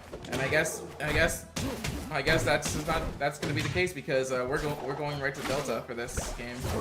Yeah. And you know, Orcane still gets plenty of stage here, so but less platforms for Zetter to mix up his recovery on, or like, you know, the platforms aren't quite as accessible like they are in Fire Capital, where, you know, he has all these stacks. But the up strong, you don't need a platform if it's amplified. That's the first stock going to Sophilo. And right now, Maya not too far behind with the potential something, but Sophie able to make it right back to stage. Yo, These combos. you are eating 50, Making Zetter look like a 70%. grappler right now. Oh no. Big splash gets blocked. The punish continues. Bit of a moonwalk goes to cover the aerial options. Sophie Oh, drifts tries to go low. for the grab, but the bubble's sending Sophie just a little bit too high. Setting up the puddle on the right side. Sophilo DIs to the left. We'll see if she can make it back this time. Pity flip grabs the ledge. Another nair out of shield for Maya. We are rinse repeating on these nairs though. If they're not turning into anything like they need to, back air 2 whiffs. There it is. Good Gets it on the back air, second there it try. is. Bubble for insurance policy. You know, it's important. You always gotta make sure you've got something That's covering funny your back. because like Bubble's usually not an insurance policy for back end, but like you know what, it worked out this time.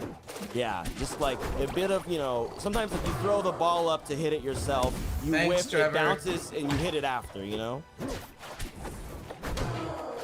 Well, it's a deep Second. fair held out, or was probably looking Second. down. Yeah, trying to like CC it, but just doesn't get it and gets swatted into the blast zone. Absolutely, yeah. At that percent, you just gonna get toasted for it. Hot claws in your face. Who tries to shark the platform, but unfortunately not quite getting the full coverage, and Maya able to get out of it. Man, these two are just playing with the quickest little buttons. Yo, a shield on the parry though, big damage, but it's not gonna kill. Especially not going across the stage like that, despite the charge. 114% on Sophilo. She's definitely in death percent. Oh, we almost missed converting off those bubbles, but Maya scoops it up. This is her chance. And right now, already seeing some good damage from Sophie. Misses the fair and has to back off from the bubbles. Yeah, bubbles, both times, Maya kind of sent them in the wrong way. Like I said, you know, we're not seeing any parries on the bubbles from Sophilo, so Maya hasn't stopped using those bubbles. They've been very, very successful, but obviously, tries got to to go hit for the that right way. coverage. F-Strong misses, platform tech chase, that doesn't- and there goes the amped up Strong. Sophie taking it over Maya 3-1. Wow. And every game was, I'm pretty sure every game was last stock, wasn't it? Absolutely. And it felt that way. It felt that way. I mean, yeah, Maya was always there, like really, you know, pushing her game plan, pushing, like really trying to get in the way of, oh, there goes my camera, trying to get in the way of anything that Sophilo was trying to do. But it's just so tough, man. When Zetterburn stuck to you, man, that fire just keeps burning. Just stuck to you like super glue. Absolutely. No, it feels like that sometimes, especially with Sophilo. And I think like it's impressive. You know, there was just so much of that mid game, like that once they were center stage, nobody would see the floor. They were just scrap over. They would just fight over it. And I feel like the problem is that in those scraps, Sophilo was doing more damage. Mm-hmm. And it adds up because Zetter has so many, you know, guaranteed ways to take your stock once you're like at 100. You know, back air up strong is fire passive damage. Yep. Plus the fact that Zetter actually does a lot of damage himself and can combo off of every straight hit. So it's just like, okay, well now you're just kind of blowing up because you made one mistake in this scrap. It's true. Yeah, and that's why I appreciate Maya's style, because she's like, I'm gonna scrap anyway. Like she's not, you know, giving up the game plan to Sophilo. She's just gonna play her way. And it was working for a while there. Frankly, game 4 was she definitely could have taken that. But I think a couple of long like combos out of, you know, that advantage state for Sophilo sort of sealed her fate. So GG's to Sophilo for sealing that one, heading over to winners finals. But maybe we'll see Maya again. You know, she's made plenty of losers runs here on Hop On. So let's see, we got coming up next. Check in our situation, and I'm not sure, but probably gonna be this. We're either gonna do winners finals, or we are going to head over actually to losers quarters. We're gonna see another Gengar match, another Jaguar on the screen, but always a Rano player.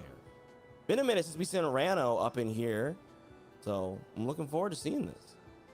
Also sent me the losers, so maybe I want him to lose, or them to lose. I see we got a bit of a vendetta over here. Actually, no. I want them to win. because then I lost to the person who won. Oh, So- okay, yeah, no, that makes so that- sense. Yeah, then I'm better, right? So yeah, that makes sense. That makes sense for sure.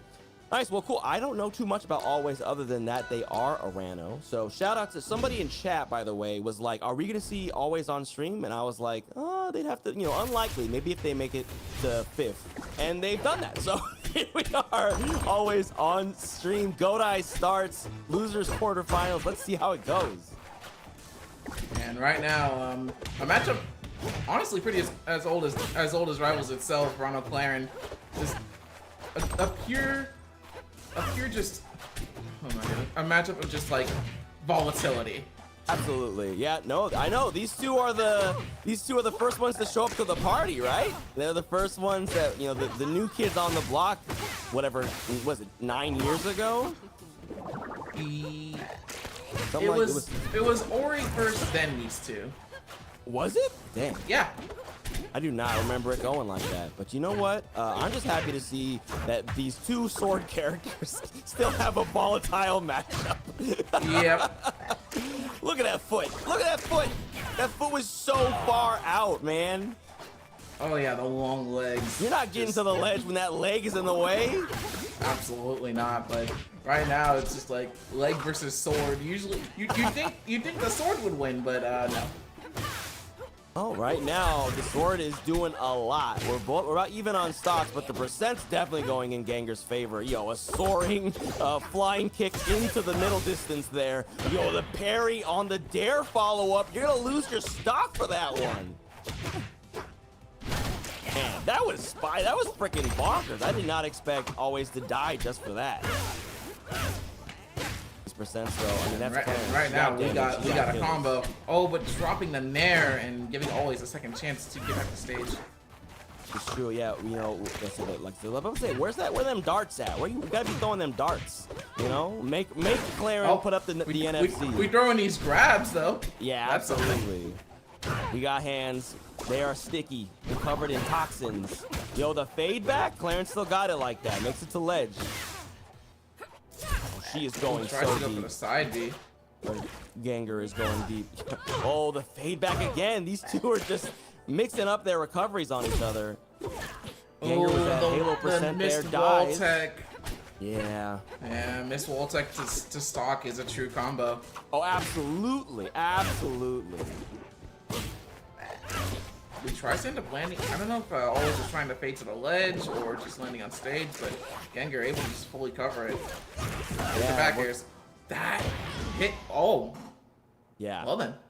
I think I always definitely going for a lot of classic Rano movement recovery mix-ups, but picking kind of high committal options that if you know about them are very punishable, and especially going for that the toxic lunge. The lunge and plunge edge cancel there, Gengar was ready for it. Exactly. And it's Godai. Exactly, it's Godai. It's just moving on to Rockwell though. I see excuse it. me, Crystal Oasis. True, I play Rat. I should know better.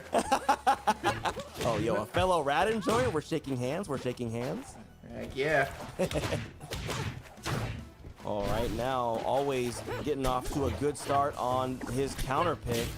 I mean, what do you think about this particular stage in this matchup?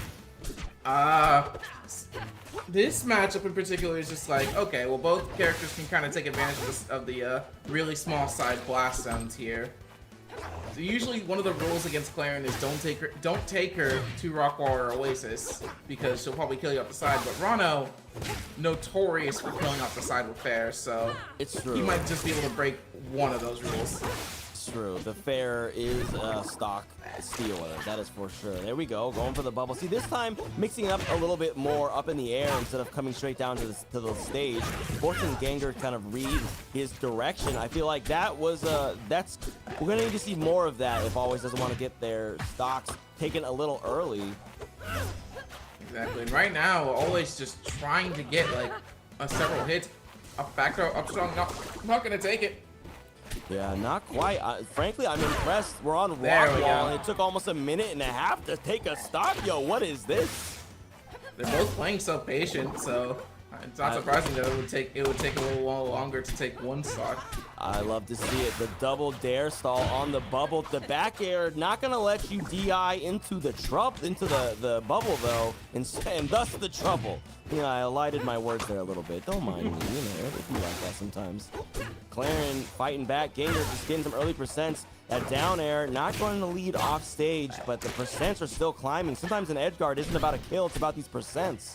Exactly. He tries to go for the moonwalk ledge grab, but unfortunately ends up getting to the ledge a little too late and not quite getting back. Both of them just playing neutral. This is the neutral of this matchup. They both just stopped moving for a second there. They're like, wait a minute, what are you doing? Wait a minute, what are you doing? We're going back to Smash 4 with this one, guys. Yo, we big approaching shield up in here. Just trying to, like, nobody wants to overextend and get punished with this ridiculous grab game. And obviously, you know, Rano, the master of the tech chase. Couple of grabs, couple of tech chases, a little bit of percent. Dips really low. Yo, Gengar not willing to go off stage against Rano. And frankly, I we wonder could if blame that him. grab was a misinput from Gengar. Seriously, the plan was there. The up air, bit of damage, covers the top ledge, darts into the follow-up. This is a whole string from me. Always here. What a string. My guy was ready for everything Gengar picked. Yeah, that was a string of just like, okay, I'm just gonna press the fastest button and hope it works. And it ended up working. Right, Rano does got it like that. Sometimes he can just be like, what if I was fast? And you're like, yeah, you're fat, you're right. Yeah, what if I was privileged? Oh wait, I am. It's like, I just got these frames, and I feel so light because I don't gotta hold so many of them. But yeah, Gengar but with that the back air gonna be taking it. Our back air tried to DI out, but didn't quite work out in his favor. No, but the as the crystal starts to generate mystic power, Oh always my God. kind of getting sauced a little bit. Gengar trying to take this swing game on, or not a swing game, actually just a double down, a break game, I should say, on always counter pick. All right, but always fires back. There's a little bit of a jab combo, a little bit of percent, but no advantage state. It's just swinging in Gengar's favor. And every time Gengar gets these grabs, it always leads to either a stock or a combo. His punish, he knows what he wants to do once he's got his hands all over your collar. He's just holding you up. You know, you'd think it'd be, it's Olympia with the collar pull, but Gengar, man, he's just like, I'm gonna grab you and you're gonna die. And you're like, I guess you're right. Yeah. You're right. I don't seem to be able to disagree with you, so here we are. And opting to go to tri-plats here. Another. I feel like this matchup is just the epitome of just like, oh, you think this stage is good for one character, when in actuality it's good for both. It's true. So you don't win either way. You just have to kind of just outplay them. You absolutely do. I mean, we were seeing some pretty decent platform movement from Always, but not so much that I would say it was central to their game plan. So we'll see if the tri-plats will work out better for them here. Goes for the special on the toxic lunge. Maybe it didn't quite work out, but you didn't die. So I guess it kind of worked out in a way.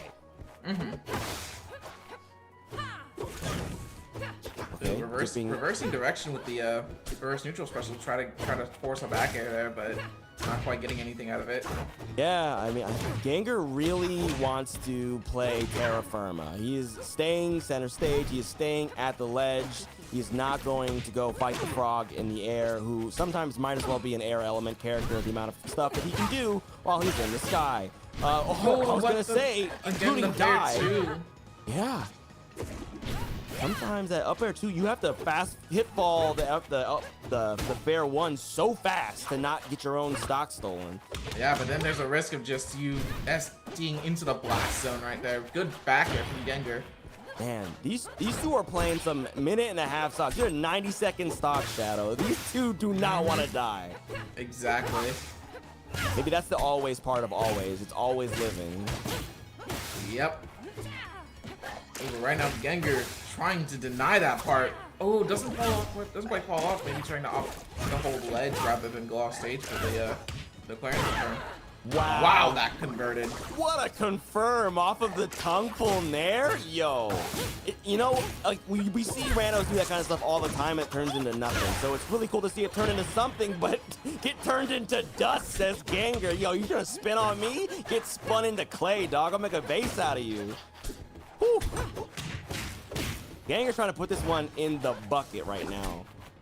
And right now, always having a really hard time trying to approach Gengar. Gengar's saying, oh, you're gonna approach me with needles because that's all you can really do. I'm just gonna grab you. And if I get one grab, you start taking a ton of percent, as we're seeing right now. 58 right now. And just opportunity to go for more coverage. Forward strong, not gonna quite do it. Tongue recovery, misses. Wow. Gengar was on top of every single button that always pressed for about 30 seconds there. And like you were saying, wasn't able to finish the fight there. I mean, and this has kind of been Gengar's problem today in general, just getting these kills that kind of lower percents, you know, at this kind of that 90-100 range. Where we're at right now, dipping really low though. That might actually be the. Oh wait, no, yep. He might be that's out a of stock. options. There it is. Ganger seals it with a 3-0. It was looking spicy for a second there. Some of that, you know, poison flex getting into the Ganger game plan, but by the end of it, seems like he just caught his timing, and once your timings are caught, it done. Exactly. Like no matter how much poison you throw, Gengar had the anti-venom ready and just said, okay, well I'm just gonna take a stock, take this 30 in a handshake. You know, Clarence from the future, you know, she's got future medicine. She can't be poisoned. I mean, and to be frankly, we weren't seeing a lot of poison stacks happen at all. You know, not a lot of like strongs in low percent combos. We definitely weren't seeing any command grabs. So maybe the anti-venom was there, and maybe that was it. Maybe. Yeah. But unfortunately, not working out for always. Not working out for always, unfortunately. There goes another Rano, but we do have, I believe at the moment, there is a Rano still in the bracket on the other side. Durai did take it over Sealder 3-2 in their losers round 1. That must have been a heater, and Durai is a Rano typically, though not always. So they are right now playing off stream against Maya. Bit of wet work over there, 2 water elements duking it out. But I believe we're going to be hopping on over to winners finals. Mystery Soul, Sofilo, the fated rematch yet again. Yep. And both hop on winners, so we're definitely going to see the best of what we get of the best of hop on so far. Dude, I mean, this is the thing. Like these two, you know, it's I don't know. I would love to talk to Mystery Soul about it. I don't know how he feels about it. I've definitely seen, you know, like a couple of weeks ago, right, during like Zeekleys and stuff, like we were seeing Sofilo get pretty good numbers against Cake, even taking some sets off of him since then, as Fleet in a couple of those instances. So Soul also a Fleet, and I think actually like a few hop-ons ago, a different Fleet had taken some games or maybe even a set off of Sofilo as well. So I'm still wondering if Fleet is a bit of a blind spot in her game plan, or if it's just Soul. I'm very, very curious. I think there are definitely notable Fleets out there that take her to a different level, like Soul, B-Bats, and Cake. Yeah, which is among a few others, because there's plenty of foxes out there, you know. It's true, but those three, I mean, they are the Mount Rushmore of Fleet at the moment. But man, Sofilo Mystery Soul is already part of the Mount Rushmore of Hop On, if we're being real. Maybe like Ganger or Dominique would fill it out. Dominique not able to make this particular Hop On, but man, I don't even know. I would love to see just the 4 of them all in winners semis one time, if that hasn't happened already. But speaking of winners, it is winners final right here on Julesville. Mystery Soul, Sofilo, Fleet, Zetterburn. Let's see him get into it. And right now, Soul in the driver's seat, putting 34% on Sofilo, and just opting to play this neutral right now. Yeah, those it's always so impressive to me, you know, when you see Soul go for these slingshots in neutral, right? You know kind of what he's gonna do a little bit, because he obviously can do edge cancel into dodge shot to escape, or even just wave dash back onto the platform. But oftentimes he's approaching with an air, right? But he did it, but he totally escaped. Like, there was no punish, and I think Sofilo went for a parry after it. So, you know, you let Soul do all that movement tech on you, and it's gonna be tough. Exactly, especially considering how ambiguous it is. It's just a matter of like, okay, well, you kind of have to guess. But Sophie saying, no, I'm not going to guess. I'm just going to forward you off the stage. Yeah, I mean, at the time, it was like 40 to like 80 on Zetter, and Sofilo swapped that reversal of fortune at 26% now. Let's see if Soul can finish the job. A back air cross stage, not going to do it. Fakes like he was gonna go for ledge, but instead covers the onstage option. We 0-0, 2 stocks apiece. And oh, there's a slingshot shield pressure. Yup, there it is. And the edge cancel into the jet stream shot. I mean, you love to see it. Like, you know, there's lots of discussion about what zone even is in a game like this, but being put in a box is about as close as you're gonna get to it. Yeah, a bit of the set play zoner that Fleet is definitely known to be. Yeah, oh, the pressure going on off stage. Sofilo doesn't want to go to ledge, takes more percent, but just sort of walks back on the stage and starts fighting back. Says, yo, have you seen my claws recently? I'd like to put them in your eyes. Oh my god, yeah, I want to slap you with a claws because apparently that's something Zetter just does. Yup, he just gets in there, tears you apart. The down air, the up air. Look, the bottom to top claws both directions. Oh, there's a roll read. I think that was a bit of a that was a guaranteed situation there, but unfortunately, F Strong, not the strongest of F Strongs in the game. Certainly not. Being that it also is an arrow that fired very far across the stage. So right now, Soul's eating a ton of extra percent. Oh, there it is. Down there, but yep, there it is. There's the edge guard. Don't shoot the lion. Just go down there and hit him. Exactly. Smack him with your bow. Just Apparently that's there. doing more than your arrow shots.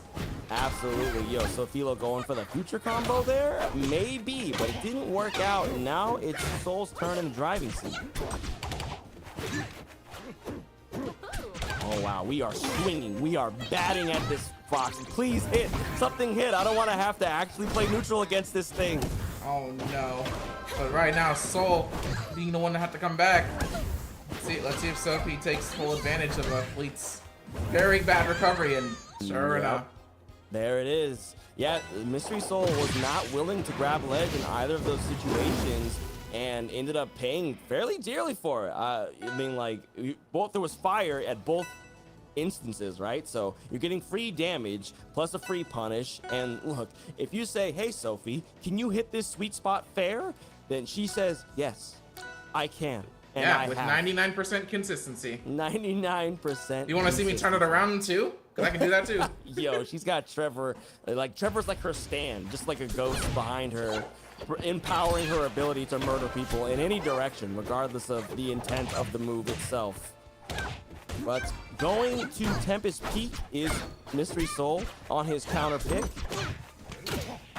Zetterburn, I'm not sure how Zetterburn feels about this stage. I mean, small stage, definitely beneficial for someone like Zetter who really wants to scrap, but also really good for Fleet for both slingshot reasons, because, you know, it's Soul, but yeah. also because reducing the amount of space it would take to keep Zetter off stage would actually be very beneficial, so I can see the counter pick. That's true, that makes sense, because she can go all the way out there, Zetter can't. Zetter's gotta come back. Yo, that damage, but not able to turn it into anything extra. Yo, they standing next to each other. Ooh, opts for the waiting. Sophie trying to get a soul read on Soul, but not quite landing it. But it doesn't quite matter. Gets the up strong anyway. No, you don't need a soul read if you just got frames. Exactly. Yo, getting sent to the blast zone with an arrow to the dome is Sofilo. Stocks evened up. Soul trying to keep this advantage, holding center stage right now. The damage is climbing, not much though, not, you know, no big combos as I say that. Sofilo starting to swing out into the corner.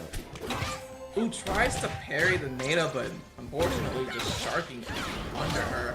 Oh, whiffs the down air by a hair. Oh my God, just pixels away. That could have been a dead lion. Bounces back, slide off DI, gets the fair. Bit of damage. Floats out there with the nair. It's going to catch you trying to approach. So Philo dips low. I think that Mystery Soul might have Yeah, I think he overcommitted to disengaging. Yeah. Probably a little scared of just like, oh, potentially getting hit for re-grabbing the ledge too much.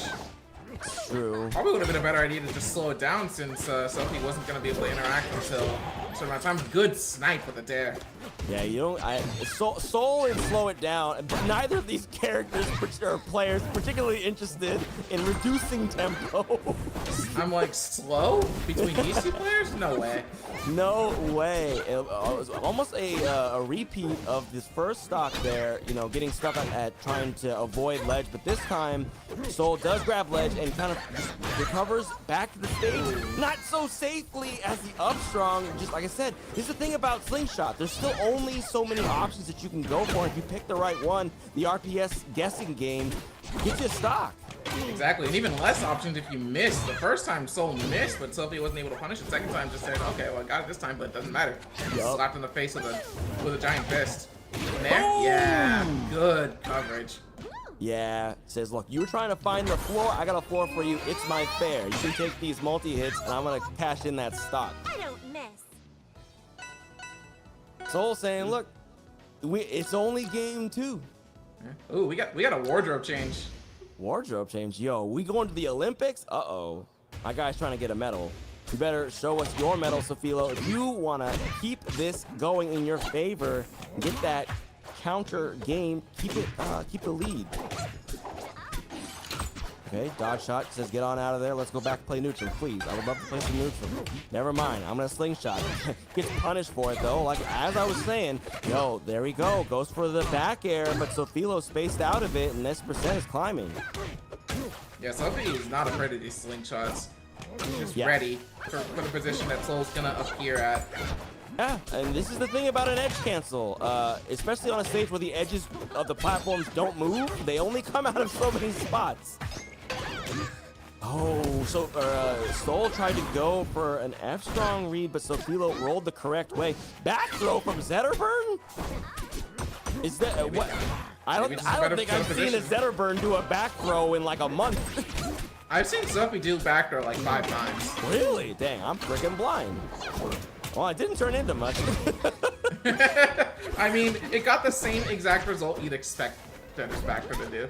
So yeah, just a little bit of stage positioning. We're both at scary percents though now. 135 on Soul, sent away to the ledge there. Sophilo completely abandoned the ledge. Not sure why. It's not going in her favor right now. But that's, as I say that, the reversal of fortune comes through. Back air, the F tilt. That's gonna take it, but Soul is bleeding. Claw marks all up and down the Olympic outfit. Yeah, one good hit could end it, and that unfortunately wasn't a good hit. No. So Soul getting another chance. Oh. Oh, wow. Wow. Wait, Perfect timing on the chime action. Oh, the invulnerability from the ledge. I was like, what happened to that? Soul's probably done that a million times. Like, knows exactly when to get the mix up with the chime. But, yo, a clean down tilt fair, that'll take it.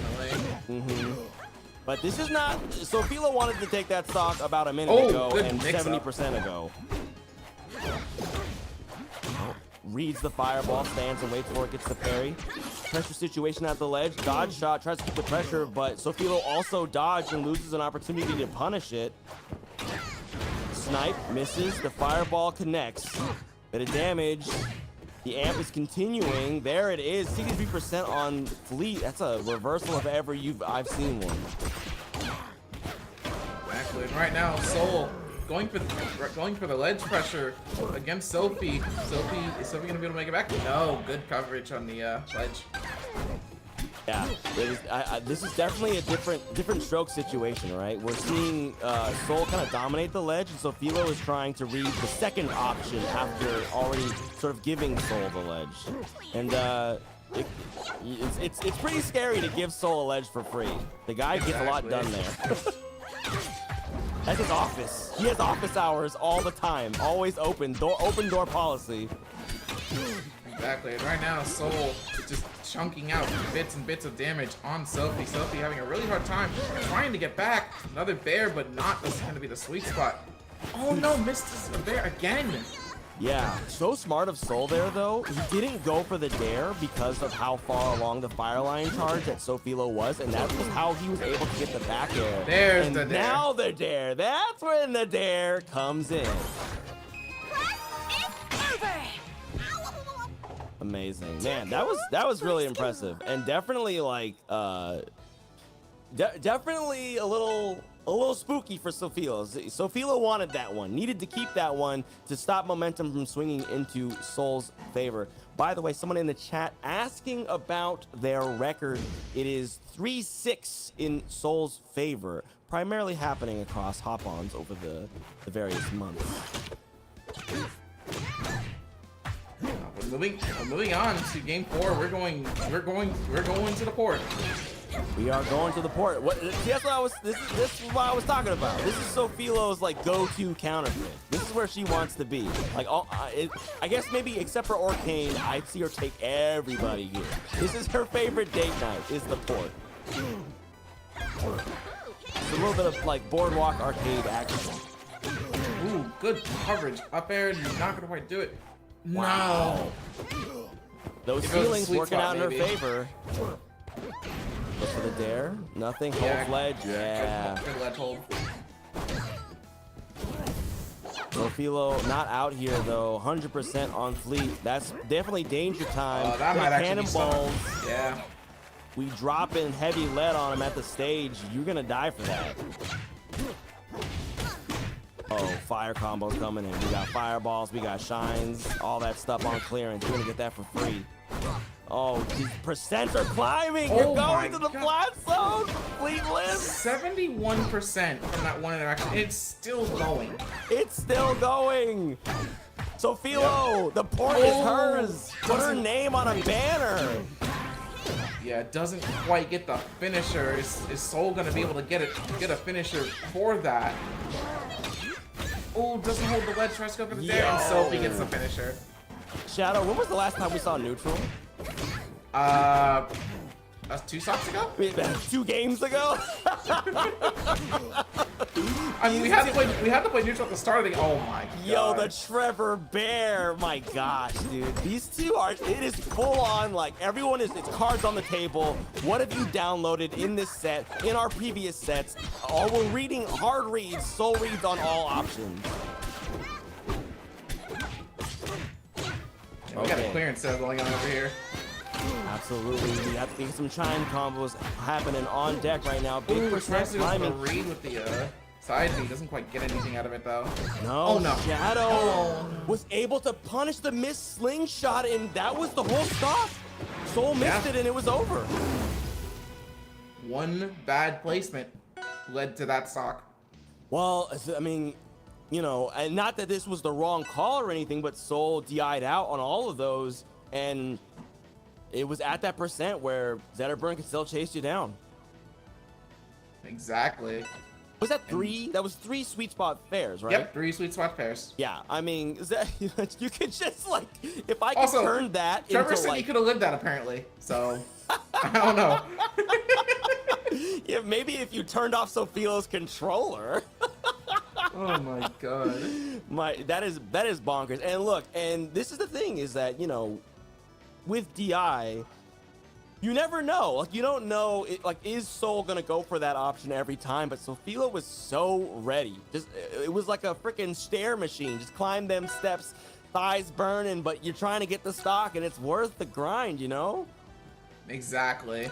Just it takes one, so you get that one, you take that win.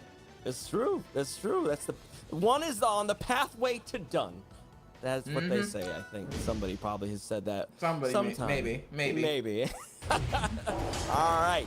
Game 5, winners finals. Mystery Soul Sophilo, the hop on Classico. We are going to Godai. We got an even stage for an even set. Exactly. And There we Soul go. again opting to go for these slingshots. He's not afraid. Yeah, not afraid at all. But neither is Sophie. Just saying, okay, you can do that. You can do that if you want. I'm not really gonna interact. No, it's true. I think that she wants the slingshot punish to be something that she doesn't go for it every time. Like sometimes, yeah. If she doesn't leave space for him to do it, then he won't do it, right? She won't be able to punish. Yeah, exactly. Gotta save it for like a special occasion. But that special occasion is taking that stock. Absolutely, as we saw just there in game 4. But right now, definitely battling out of the corner is Soul. Takes some center stage, sends high, tries to go for a snipe, maybe expecting Sophilo to drop low. Does this time, catches her going to the ledge. That's first stock going to Soul. Right now, Soul just opting to just play neutral. Oh no! DI's in and eats the up strong. Look, even top players, folks, even top players DI that wrong. It's not your fault. It's not my fault. It's Zetter's Yeah, Zetter's is broken, guys. That's all.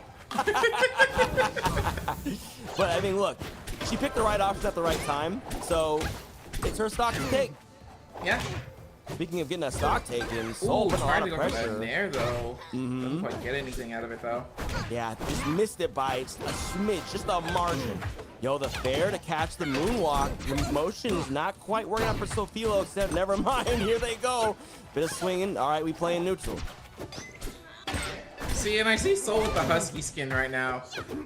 We should have gone to Harvard. Huskies love the snow.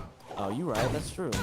I mean, look, at some point you gotta rock the husky skin if you're, in the purple. I mean, repping Washington. Soul knows what's up. Yo, speaking of knowing what's up, is his stock count 2 stocks to 1 right now. 110% though, not by any, shred of the imagination in a safe position. Doesn't hold special. Oh, the special pummel. But holds the DI button inward. Says, Absolutely. yeah, it doesn't matter. You forward throw me. Okay, I'm still gonna live. Yeah, somewhere out there. Oh, but Trevor, not against that. Yeah, getting toasted. We are on a last game situation. The slingshot's still coming out fair. It gets some easy damage, but it gets floor hugged. Haven't been seeing so much of that as Sophilo, so now's a good time to bring it out. The back throw. Chime gets tossed back to Soul. Last chance, though. He gets it. He transfers it back to Sophilo. Big damage. Gets through recovery. He's getting called out. The percent is climbing. Oh, my God. We're good forward tilt. Oh, no, misses the back here. Sophie with a second chance at life here. Yo, the darkness is falling on But Godai. needs The to fight for the volcano is second erupting. chance. Soul saying, okay, you get the second chance, but you're fighting for it. Absolutely, and I gotta say this: Soul has not had to stop to eat an apple once, all set. My guy has been on top of his stacks, and we're seeing him use it right now. There's another chime, gets the ledge option. The pop-up's not gonna kill though. Godai blast zones. The fair into the that's fair. it! That's gonna do it. Soul solidifies, says, no, you are not gonna beat me in winners finals, dog. I will see you in grands. Absolutely. And such a close set, too. Whoa. That's what I'm here for. That's what the people in the chat are here to see. If you're gonna mess with the PNW, if you're gonna mess with NorCal, that's the energy that we're bringing. Yo, those two were going at it. Oh, I love it so much. Every week, this is free. You can just watch this every week. That was crazy. Yeah, seriously. Like, every single week of Hop On has just been a blast. And we're not done yet, guys. We're not done yet. They might play again, or someone else might upset Sophilo in losers. I mean, it's all very possible. It's all to play for. But yo, I mean, frankly, huge improvements, I would say, overall from Sophilo. And she has taken sets off Mystery Soul in the past. Not winning Hop On, but definitely taking sets. But that was still, I felt like, a very comprehensive gameplay upgrade for her overall game plan against Soul. Like, some of that stuff was working really, really well, especially getting those fair ladders. I mean, that damage was astronomical. So, good work to her. I don't know. I'm scared for Soul. If she gets another try, could be lethal. Exactly, and there's a very good chance that she might get another try. Absolutely. But yo, we have another match coming up. But speaking of matches, you guys in the chat, if you're enjoying the show, hit !Matcherino. check out the link. If you go there, you can claim a code for free money given to our player payouts. So it's just a free quarter, 25 cents. All you have to do is claim the code, sign in. That's all you've got to do. And our players get free cash for putting on a show for you guys. So please check out the link, !Matcherino in the chat. We would really appreciate it because these folks are, I mean, like this is top level gameplay. You get to watch this for free. Give them some money. Exactly. And speaking of top level gameplay, we got Gengar and we got Maya on Jules Veil. You said top level gameplay, and my guy did 3 dares. You know what? There is top level in this game. That move is so stupid in this game. I mean, was I wrong? The whale is dead. Gengar, look, you know, it's top level gameplay when top level players do it, right? Exactly. Yeah. It's working, so it must be true. Absolutely. All right, Maya. Let's see what she can do to swing back after that top level gameplay took her stock early on. The bubble butts across the stage doesn't get her anything though. Oh, she's trying to get all. We're getting all the tricks out. Game 1. Ooh, good read with the down strong there though. Doesn't quite take the stock. No, good tech Back air? chase though. Oh no. Wow. Only I think that That's good. yeah, Yep. Gengar was probably trying to see if they needed to go for that second up special, but it seems like the mental stack was already working against them at that point. Wow, the shenanigans to get the bubble butt, all that for 7%. Oh, Yo, the parry. that parry, that's brutal, but not gonna take the stock. Orcane a little heavier than you might expect a little doggy to be. He is a whale. I mean, it's made of water. That's true. Water Water really dense too, so. Yes. You Makes know what? sense. Shout out to science. Water dense. We know these things. This is look. We're getting educated here on Hop On as well. It's important to know these things. Orcane going with the little puddle hop. Not gonna get punished. That back air sending Gengar really far off, but doesn't take the stock. Yo, she is throwing that tail. That tail is going out, dude. It's like there's a club hit happening and ass is getting thrown, but speaking Yeah, of, but not really doing anything. You're kind of throwing a tail into a sword. Yeah. Not exactly the best situation you want to be in. Maya got chopped up just a little bit there, but very close to evening these stocks up after dropping that first one at like 30, you know, to only having 30% on Gengar. Oh. And right now, Maya kind of struggling to get anything consistent on Gengar. Gengar just in full control of this game. If that Nair had tippered, that might have been a very, very bad situation. There's the tipper. And there it is, as I say it, sent all the way to the ledge, but able to keep going. Oh, not quite. Yeah, those back Sour air spots. twos, so elusive, even for someone like Maya, who has a fairly high accuracy rating for them. Yeah, that's just Orcane for you. Absolutely. Back airs are either the most consistent thing in the world or with a taunt. Yo, we taunting?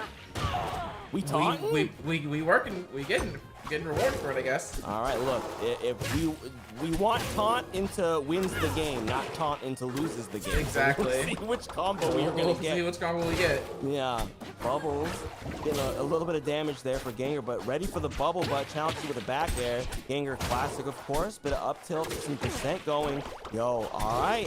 Oh, never mind. I was about to say, no! Maya was bringing it back, but you got grabbed by the sword user. You get grabbed by the sword user, you die. By the sword user, yep. How's she doing that? She got a sword in her hand. I don't know. Ask Marth. You know what? Once he learns English, then I'm gonna talk to him about it and be like, my guy, what have you done to Rivals? We'll see though. Look, that was still a fairly solid comeback from Maya. So if on her counter pick we can see that same level of energy and momentum, then this is not over. Yeah, but right now Gengar just poking the bear. Absolutely. I mean, that jab is absolutely heinous against pretty much everybody. Yo, plenty of damage on the Arcane, but she still has recovery mix-ups. Death Chase with the down strong, gonna send high, but this is not, that wasn't the blast zone that you wanted to hit here on the Crystal Oasis. Yo, we floor and hugging floors, staying safe. Goes for the F strong, misses it by, I mean, like that blade was split between the eyes, but no touch on skin. This percent is climbing up for Maya, goes deep, a little too deep. Gotta turn it into something. Now, trying to get one good hit into a kill. All these sour spots not doing any favors for other one, but goes for the grab instead. I'm surprised. I thought it would have seemed like a side special or something. Yeah, definitely what we're used to seeing, right? Yeah, I'm used to seeing Clarence either go for like side special or down strong from there, but the forward strong looks like it. Absolutely. Okay. All right. Maya's really gotta lock in here. This damage is getting up there. Definitely at kill percent is Ganger, but we gotta get one. There it is. Yo, the back air one into the nair. Reverse back air one. Yeah, and that was impressive.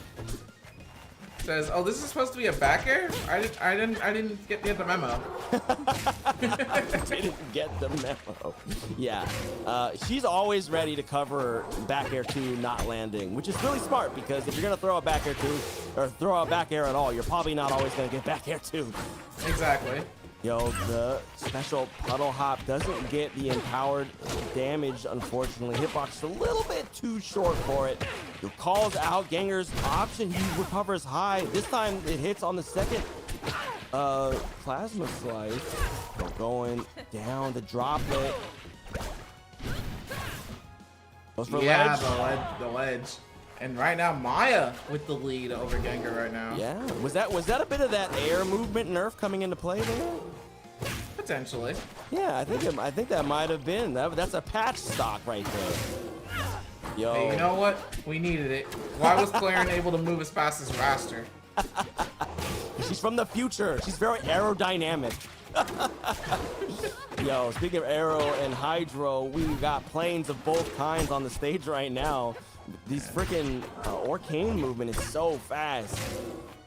Ganger not able to get anything really solid. Cut a little nair, a little bit of this, a little bit of that, but nothing that's gonna take a stock. Runs face first into the fire hydrant. Dipping low, makes it back. Oh, the pressure holding up from Maya. She's going so deep. Oh, goes so deep and... Oh, no! She clipped his recovery like she wanted to, but I think that she was worried about going for the ledge and not having puddle out.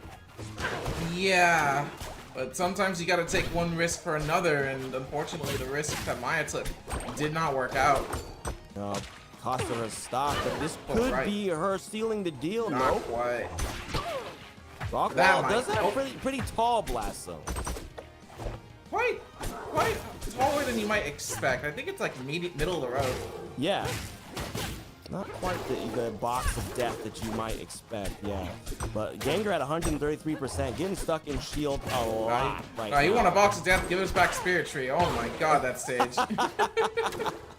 I will take it, frankly. Yo, dips low, the nair, but Ganger able to tech, gets caught out by the chomps, and then bite marks can travel with you on the way to the blast zone. Maya evens it up, one game apiece.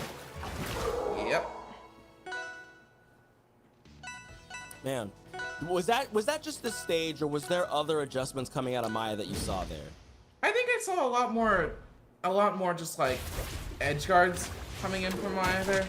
Yeah, I feel it did. It felt like the edge guards were the difference maker, and maybe part of that was just her ability to cover the stage so fast, because she's, you know, Arcane can just zoom across that fairly large actual physical stage.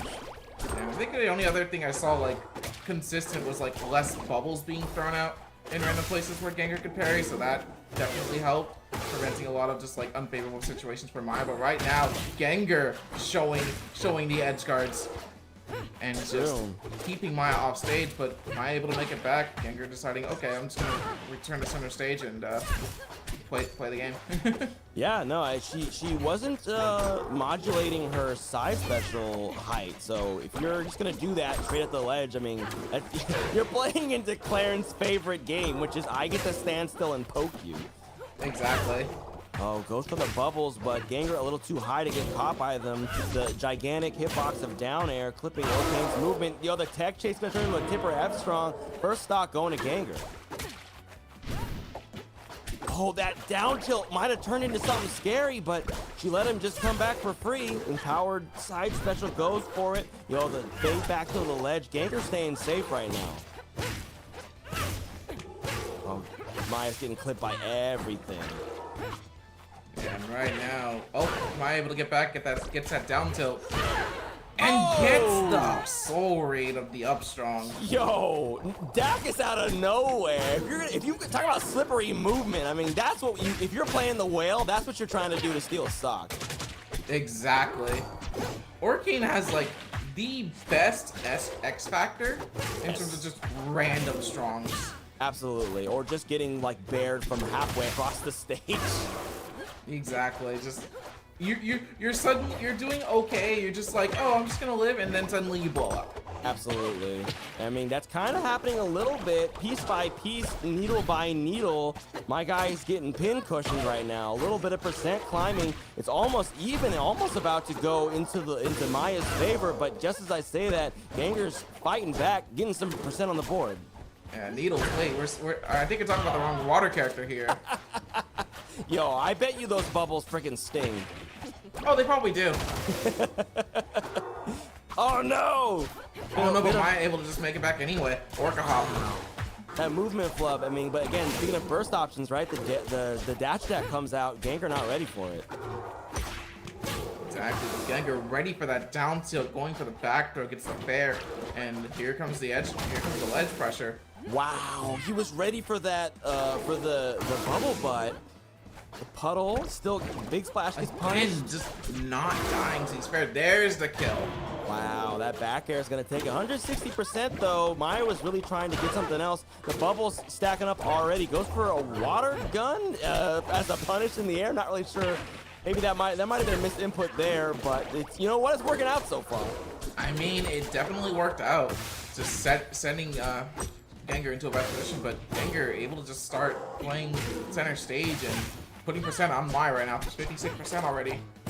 Yeah, they are definitely taking their turns and trying to eat as much food as they can whenever they get to go up to the trays. You know, that Nair's going to send really deep, but not deep enough to get the KO. The big splash comes through, and Orcane able to just take the stage for free. Gets parried, but nothing gets done with it. We are not doing damage to each other. Oh, hey, never mind. There it is. Yep, there's the damage. But right now, we go tit for tat. One person gets damage, turns around, the other person gets damage. Absolutely. I feel like we they are. We need to get the final secured. Oh, good tech. What a tech.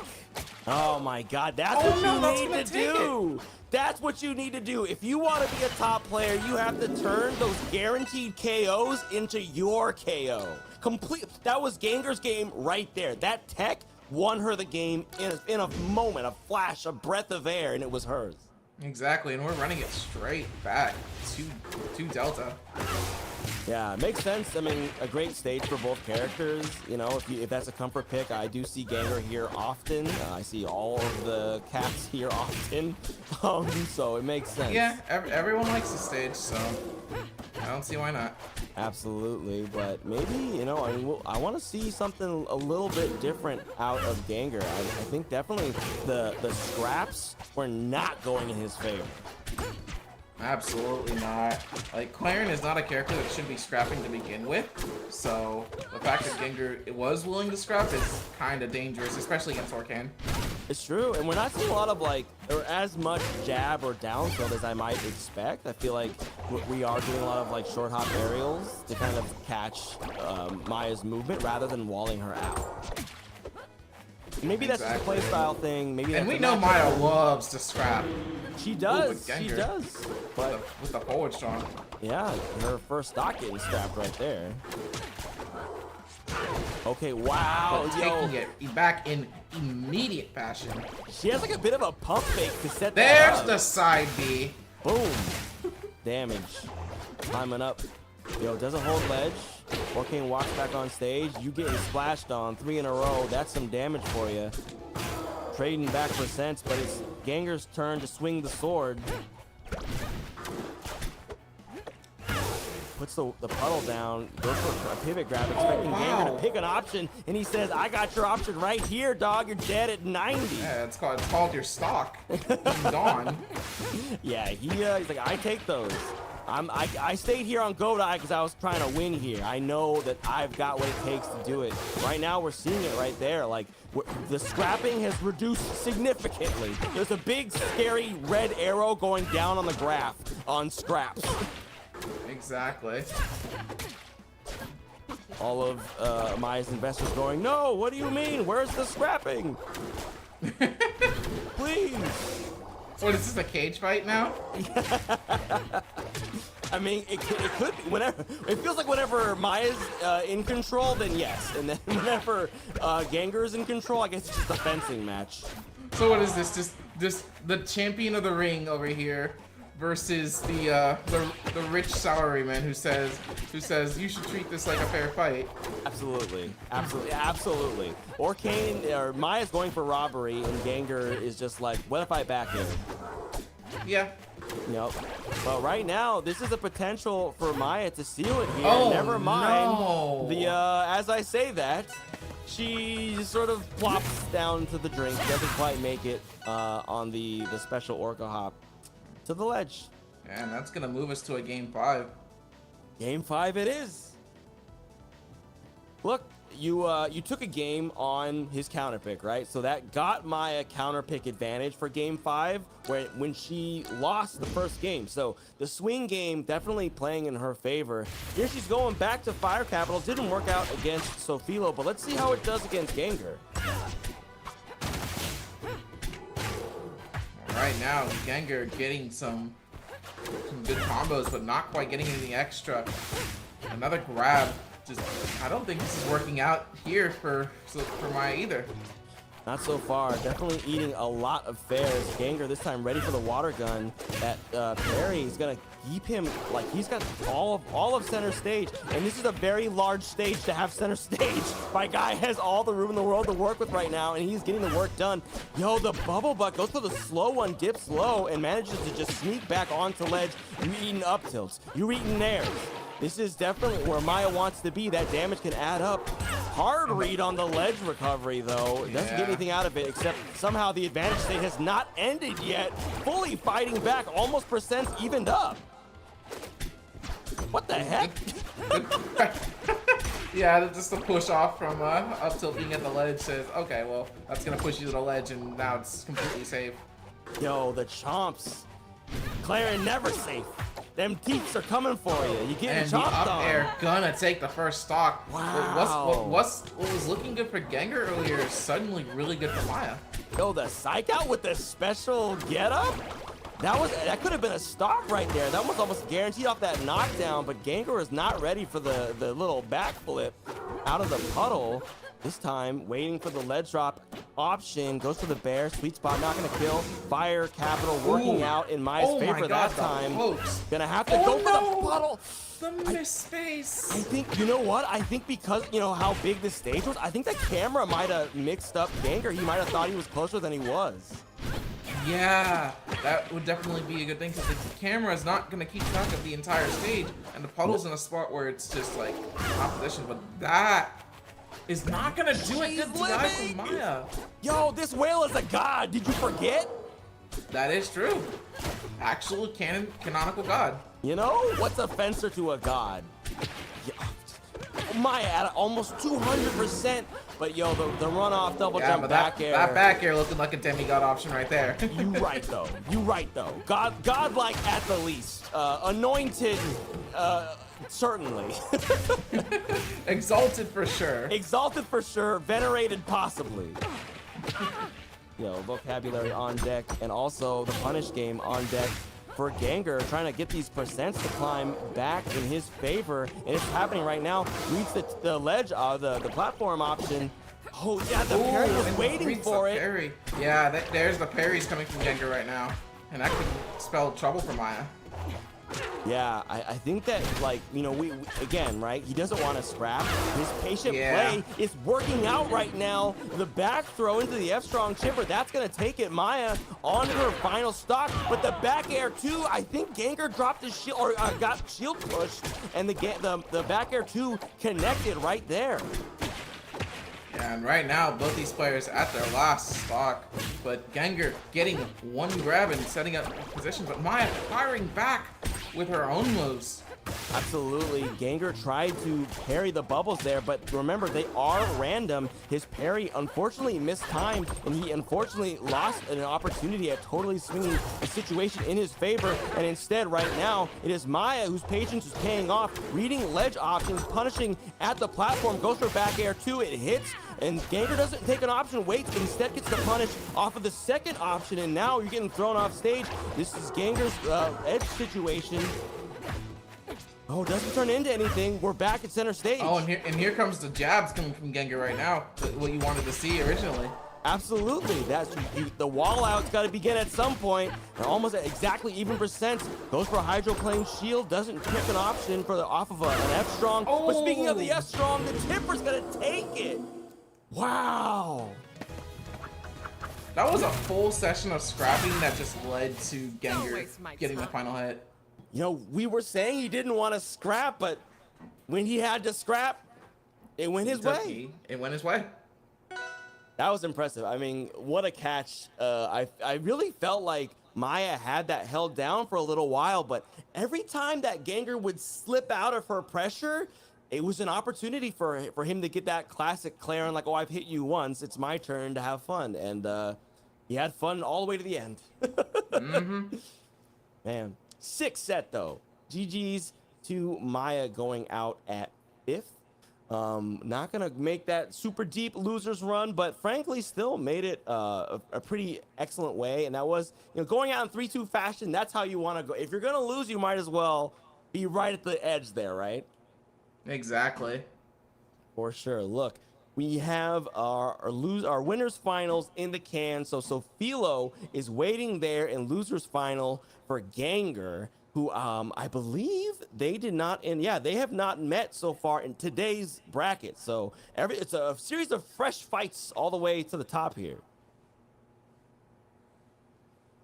Let me see what their matchup history looks like. I feel like probably in Sofilo's favor because she is scary and murders everybody.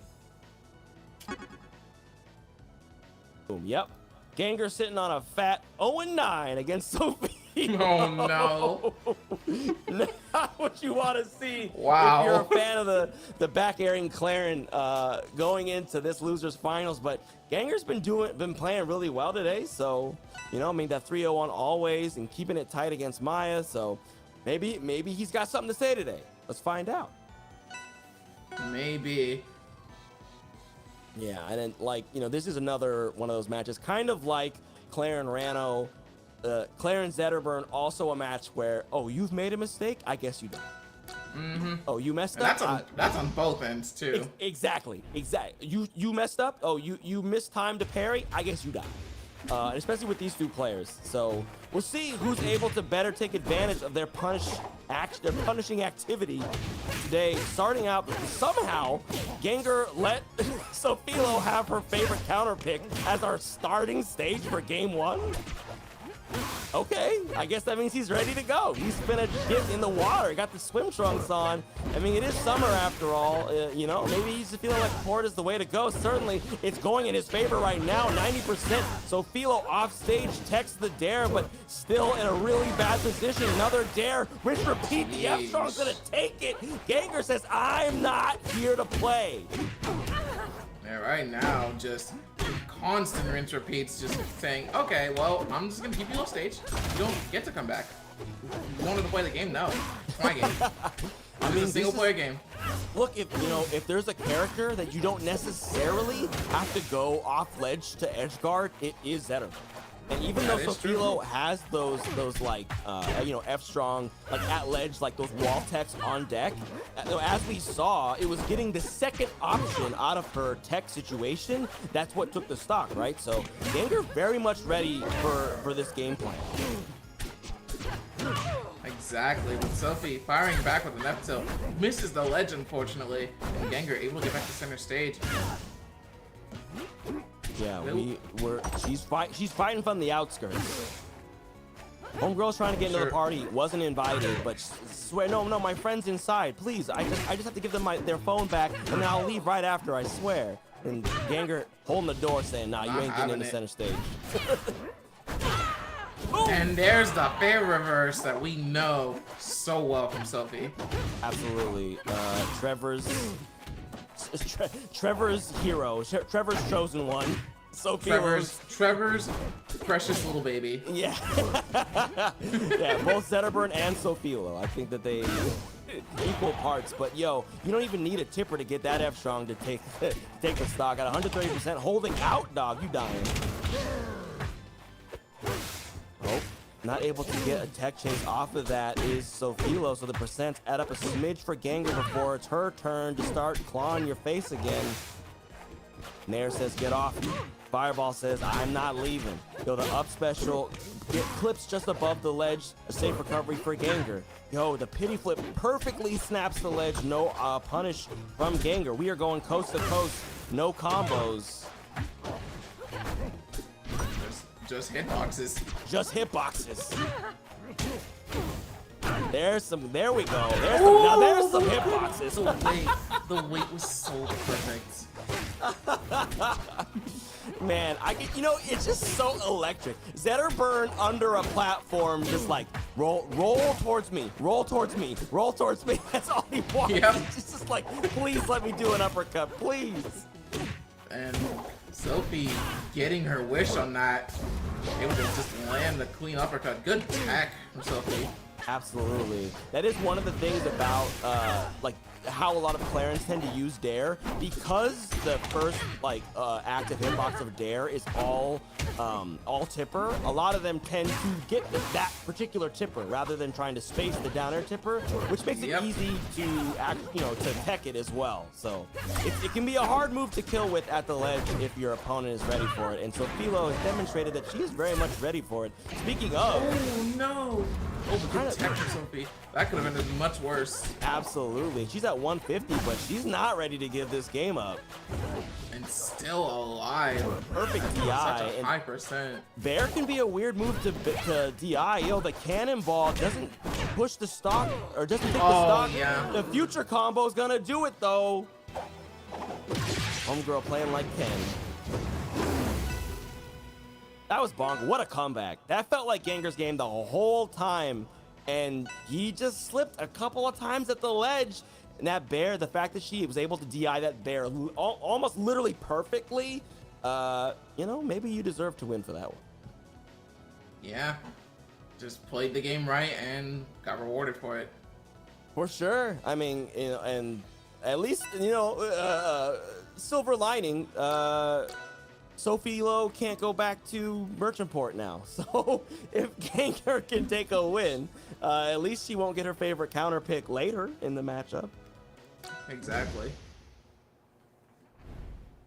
I guess if you just take her back there, then it doesn't matter. I guess so. I guess this is why we saw it game one. It's because Gengar wants to go here too. It was working for him, so who can blame him? Yeah, I mean, until that last interaction, it was coming up all on Sunshine for Gengar. Absolutely, but yo, the parry on the shine pressure, Gengar goes for a side special out of it and doesn't get the sweet spot. It's the problem. Plasma Echo can be really, really powerful, but if you don't get the tipper, it's basically it ends up being worse than pretty much any other option you could have picked. Yeah, that's true. Damage coming out from Sophilo, holds the ledge. You know what I learned today? I don't know, you probably already knew this, Shadow, and maybe people in chat, maybe everybody knew this, but as Zetterburn, if you Fire Lion in a downward angle towards the ledge, you'll instantly snap ledge. Did you know that? I actually did, yeah. Yeah, I did not know that, and I just saw Sophilo do it, and I just saw Sophilo kill Gengar in real time on a port with dock workers watching and everything. That's messed up. I mean, it's better that Zetter is currently beating up a future cat rather than burning their port. That's true. That's true. Yeah. Well, it's one single person violence instead of just wanton destruction. Speaking of wanton destruction, Sofilo almost throwing her stock away while being very much in control of this match. But Gengar trying to fight back. The Upstrong not going to connect in a tipper fashion, and thus Zetterburn staying alive. Speaking of staying alive, that stock continues as Gengar loses his second. Not looking good for him on this Merchant port. This is definitely not looking good for Gengar at all. No. This is a vast contrast to game 1. Yeah. It's not going the way you want it. Oh no, not the dare. I mean, the dash attack. You got the cross up, but crossing up Zetterburn with Mr. Spin Dash out of the shield. My guy will get you on either side. I heard spin dash and got flashbacks. I'm so glad we don't have that in this game. I know, it would be terrible. But that Nair do be spinning, you know what I'm saying? I don't know what to call it. Something. The razor blade. Whoa! Is that gonna kill? Oh, not quite. I just call it the spin cycle. The spin cycle, okay, I love it. Sure, spin cycle it is. You know, down tilt to block off Gengar's approach, popped up into the air, up strong. That looked like an easy one for Sofilo this time. Yeah, that was just not good for Gengar at all. Just the whole thing was a spin cycle. That was a victory lap. Yeah, my guy got washed. Yeah, he's in the tumbler right now. Yeah, there's the counter pick. Yeah, there we go. Go somewhere else. Don't go. Like it's like, why would you give her home field advantage? She loves being there. Exactly. Oh jeez, these freaking fairs are just destroying his hip or his health right now. 55%, almost for free. Okay, back out of shield. And right now the stage pick might not even matter at this point. Selfie with the clean download on Gengar. Yeah, she's reading his controller inputs. She's got. Are you sure Sophie's not a boss character? Well, she's definitely a boss character. She's like, you know, like those like kind of old school like brawlers where the boss characters become playable characters. You know what I mean? So like Akuma. Yeah, exactly. Right, exactly. 100%. Let's just call it what it is. So Philo is Akuma.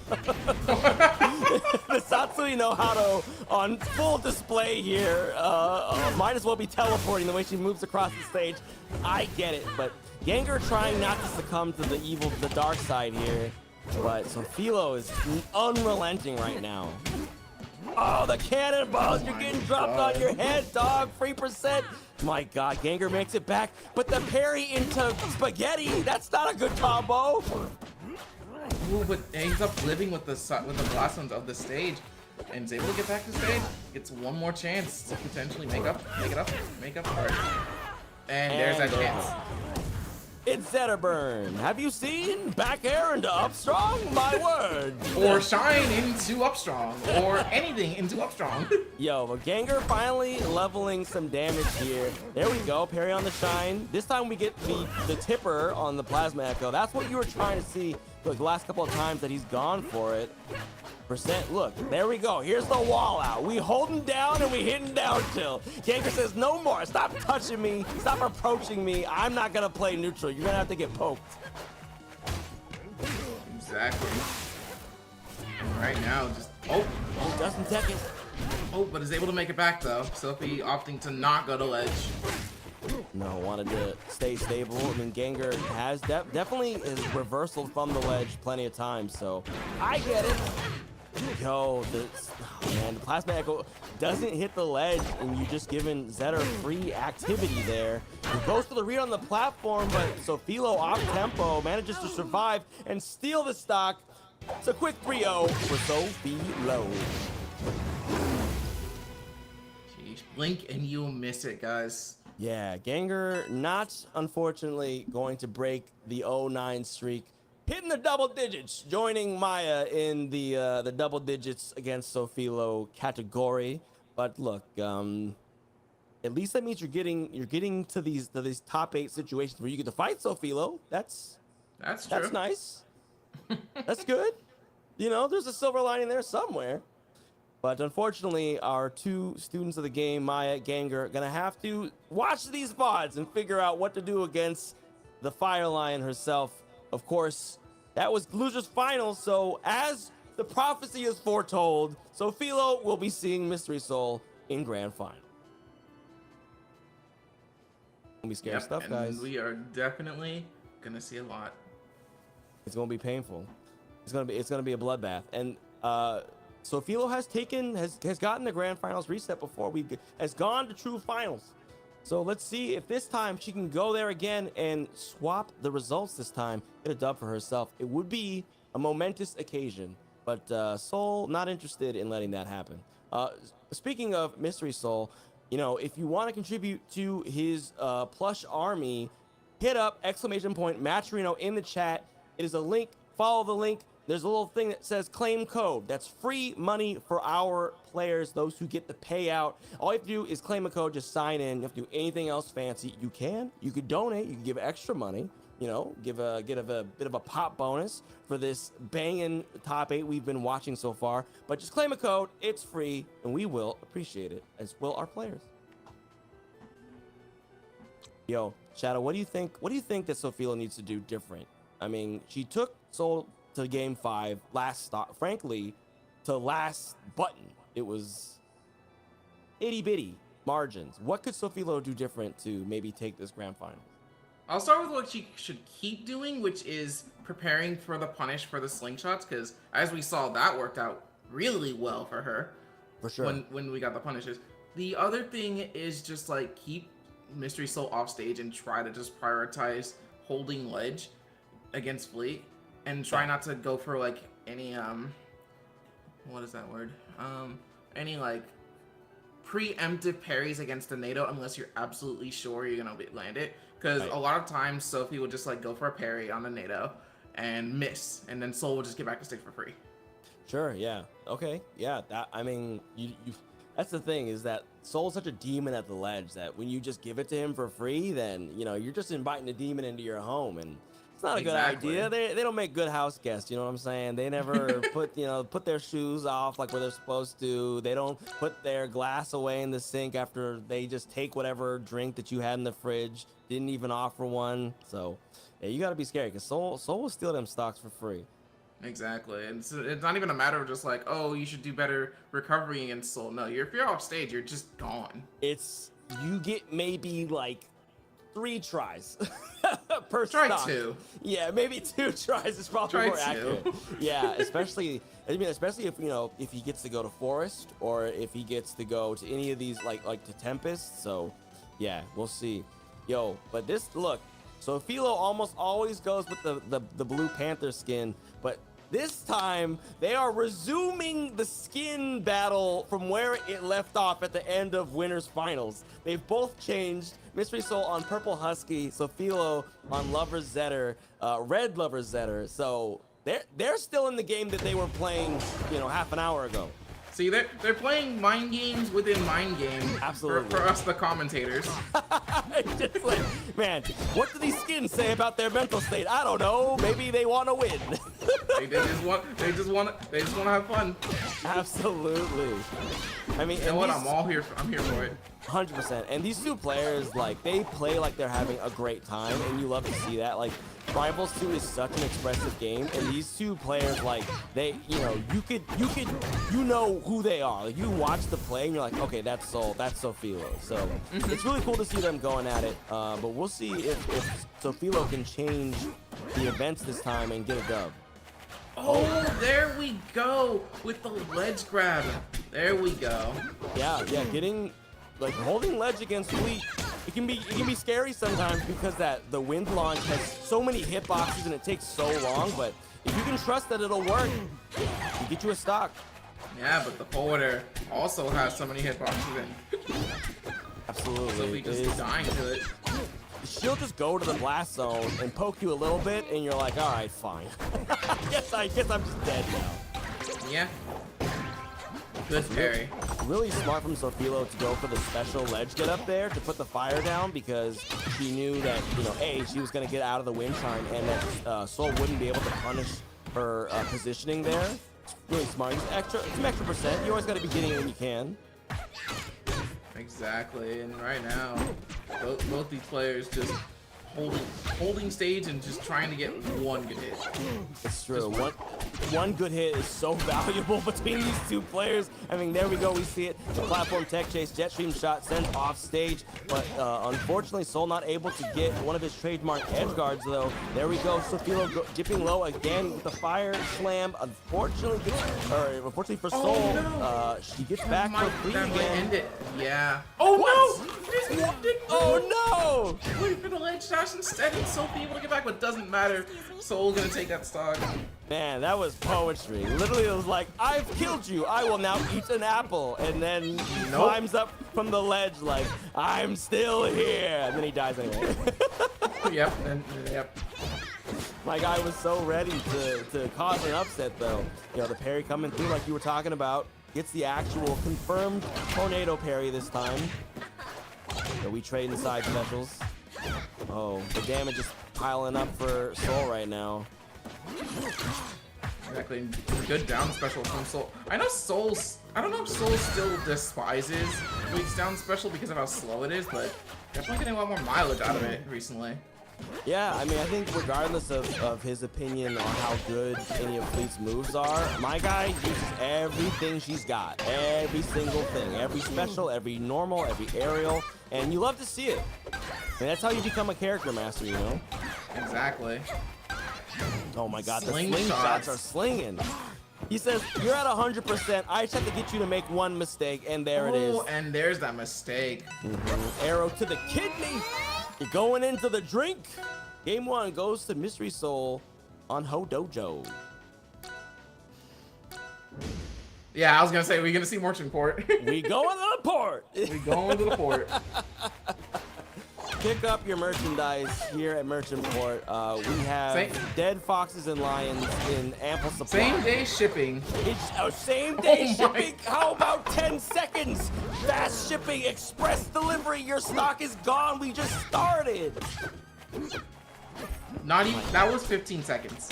Yeah, it was 15 less. seconds. I think it was like 12 or something. Freaking bonkers. That was nuts. That's nuts. Dude, and this is the thing. This is what I was talking about. Zetterburn, you know, his recovery is better than people think it is / thought it was when he came out, right? But Fleet makes Fleet's edge guarding is insane. She is the exacerbator, man. If you have a problem in like a weak spot in your recovery, she will shoot it with an arrow. Yep. Or just, you know, smack you with a bow.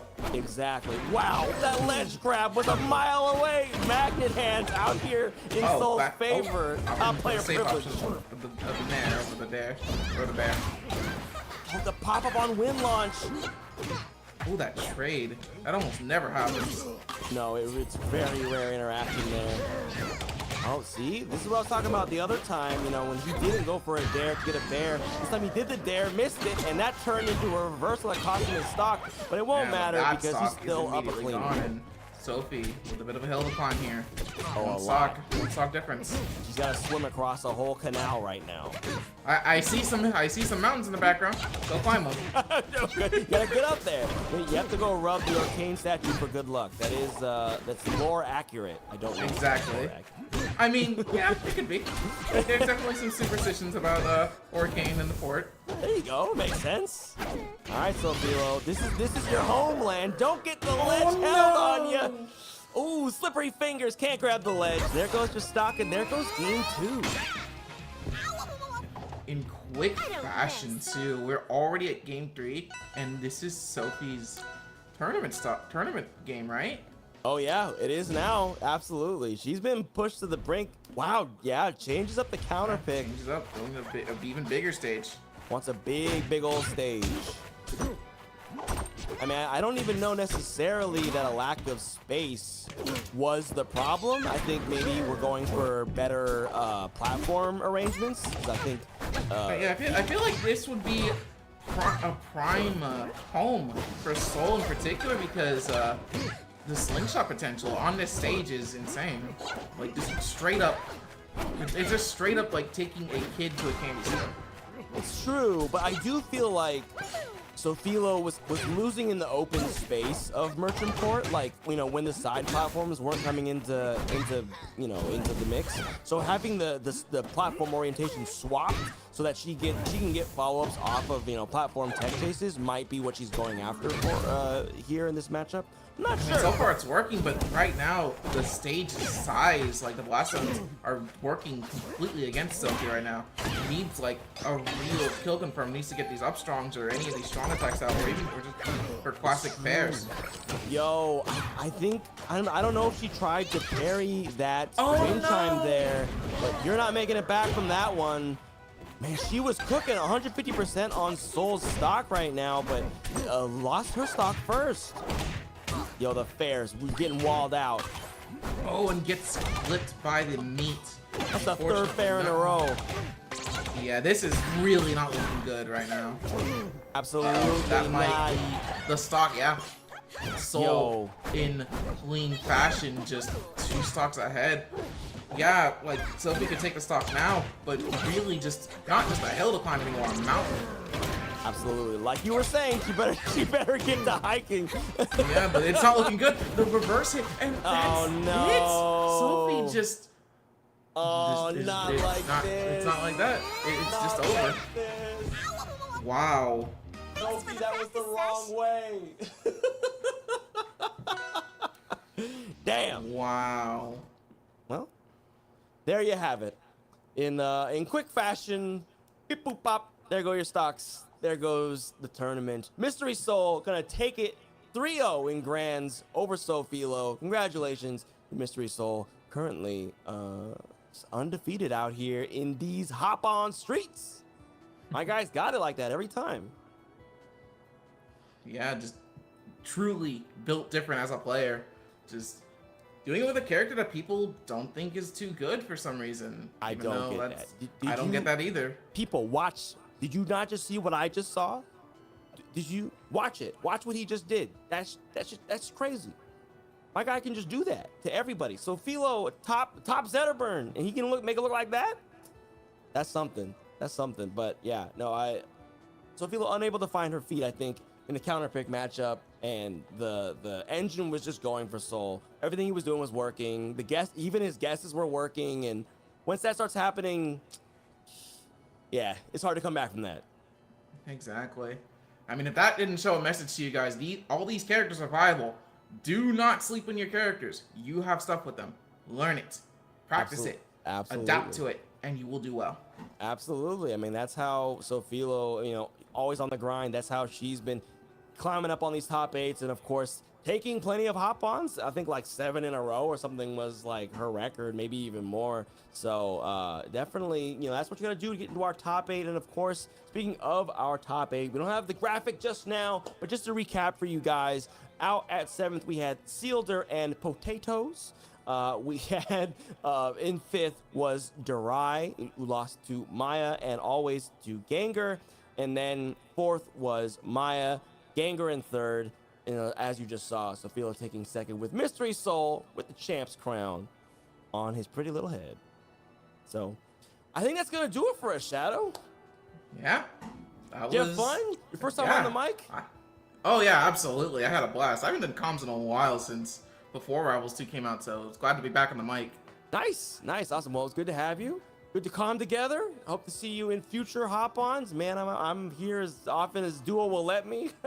I've only been fired 3 times live on stream. Not a big problem here. You can get fired every once in a while. It's not such a big deal. Just in case he does it to you, it's fine. You know, that's his love language, is firing people.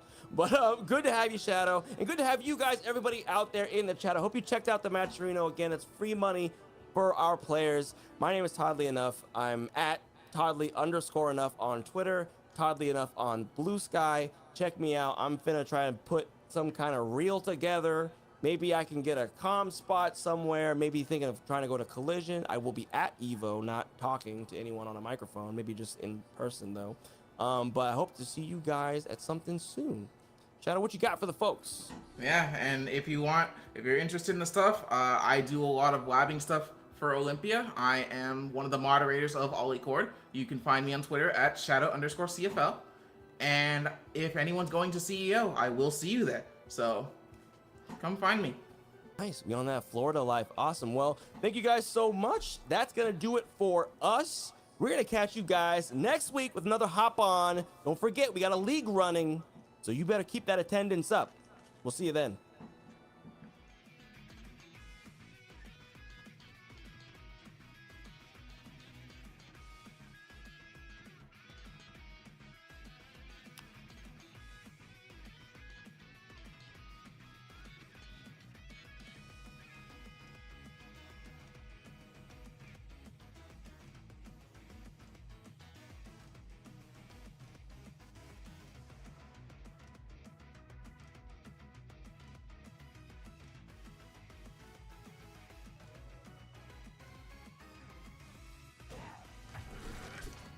Oh my god. I did not even need to roll.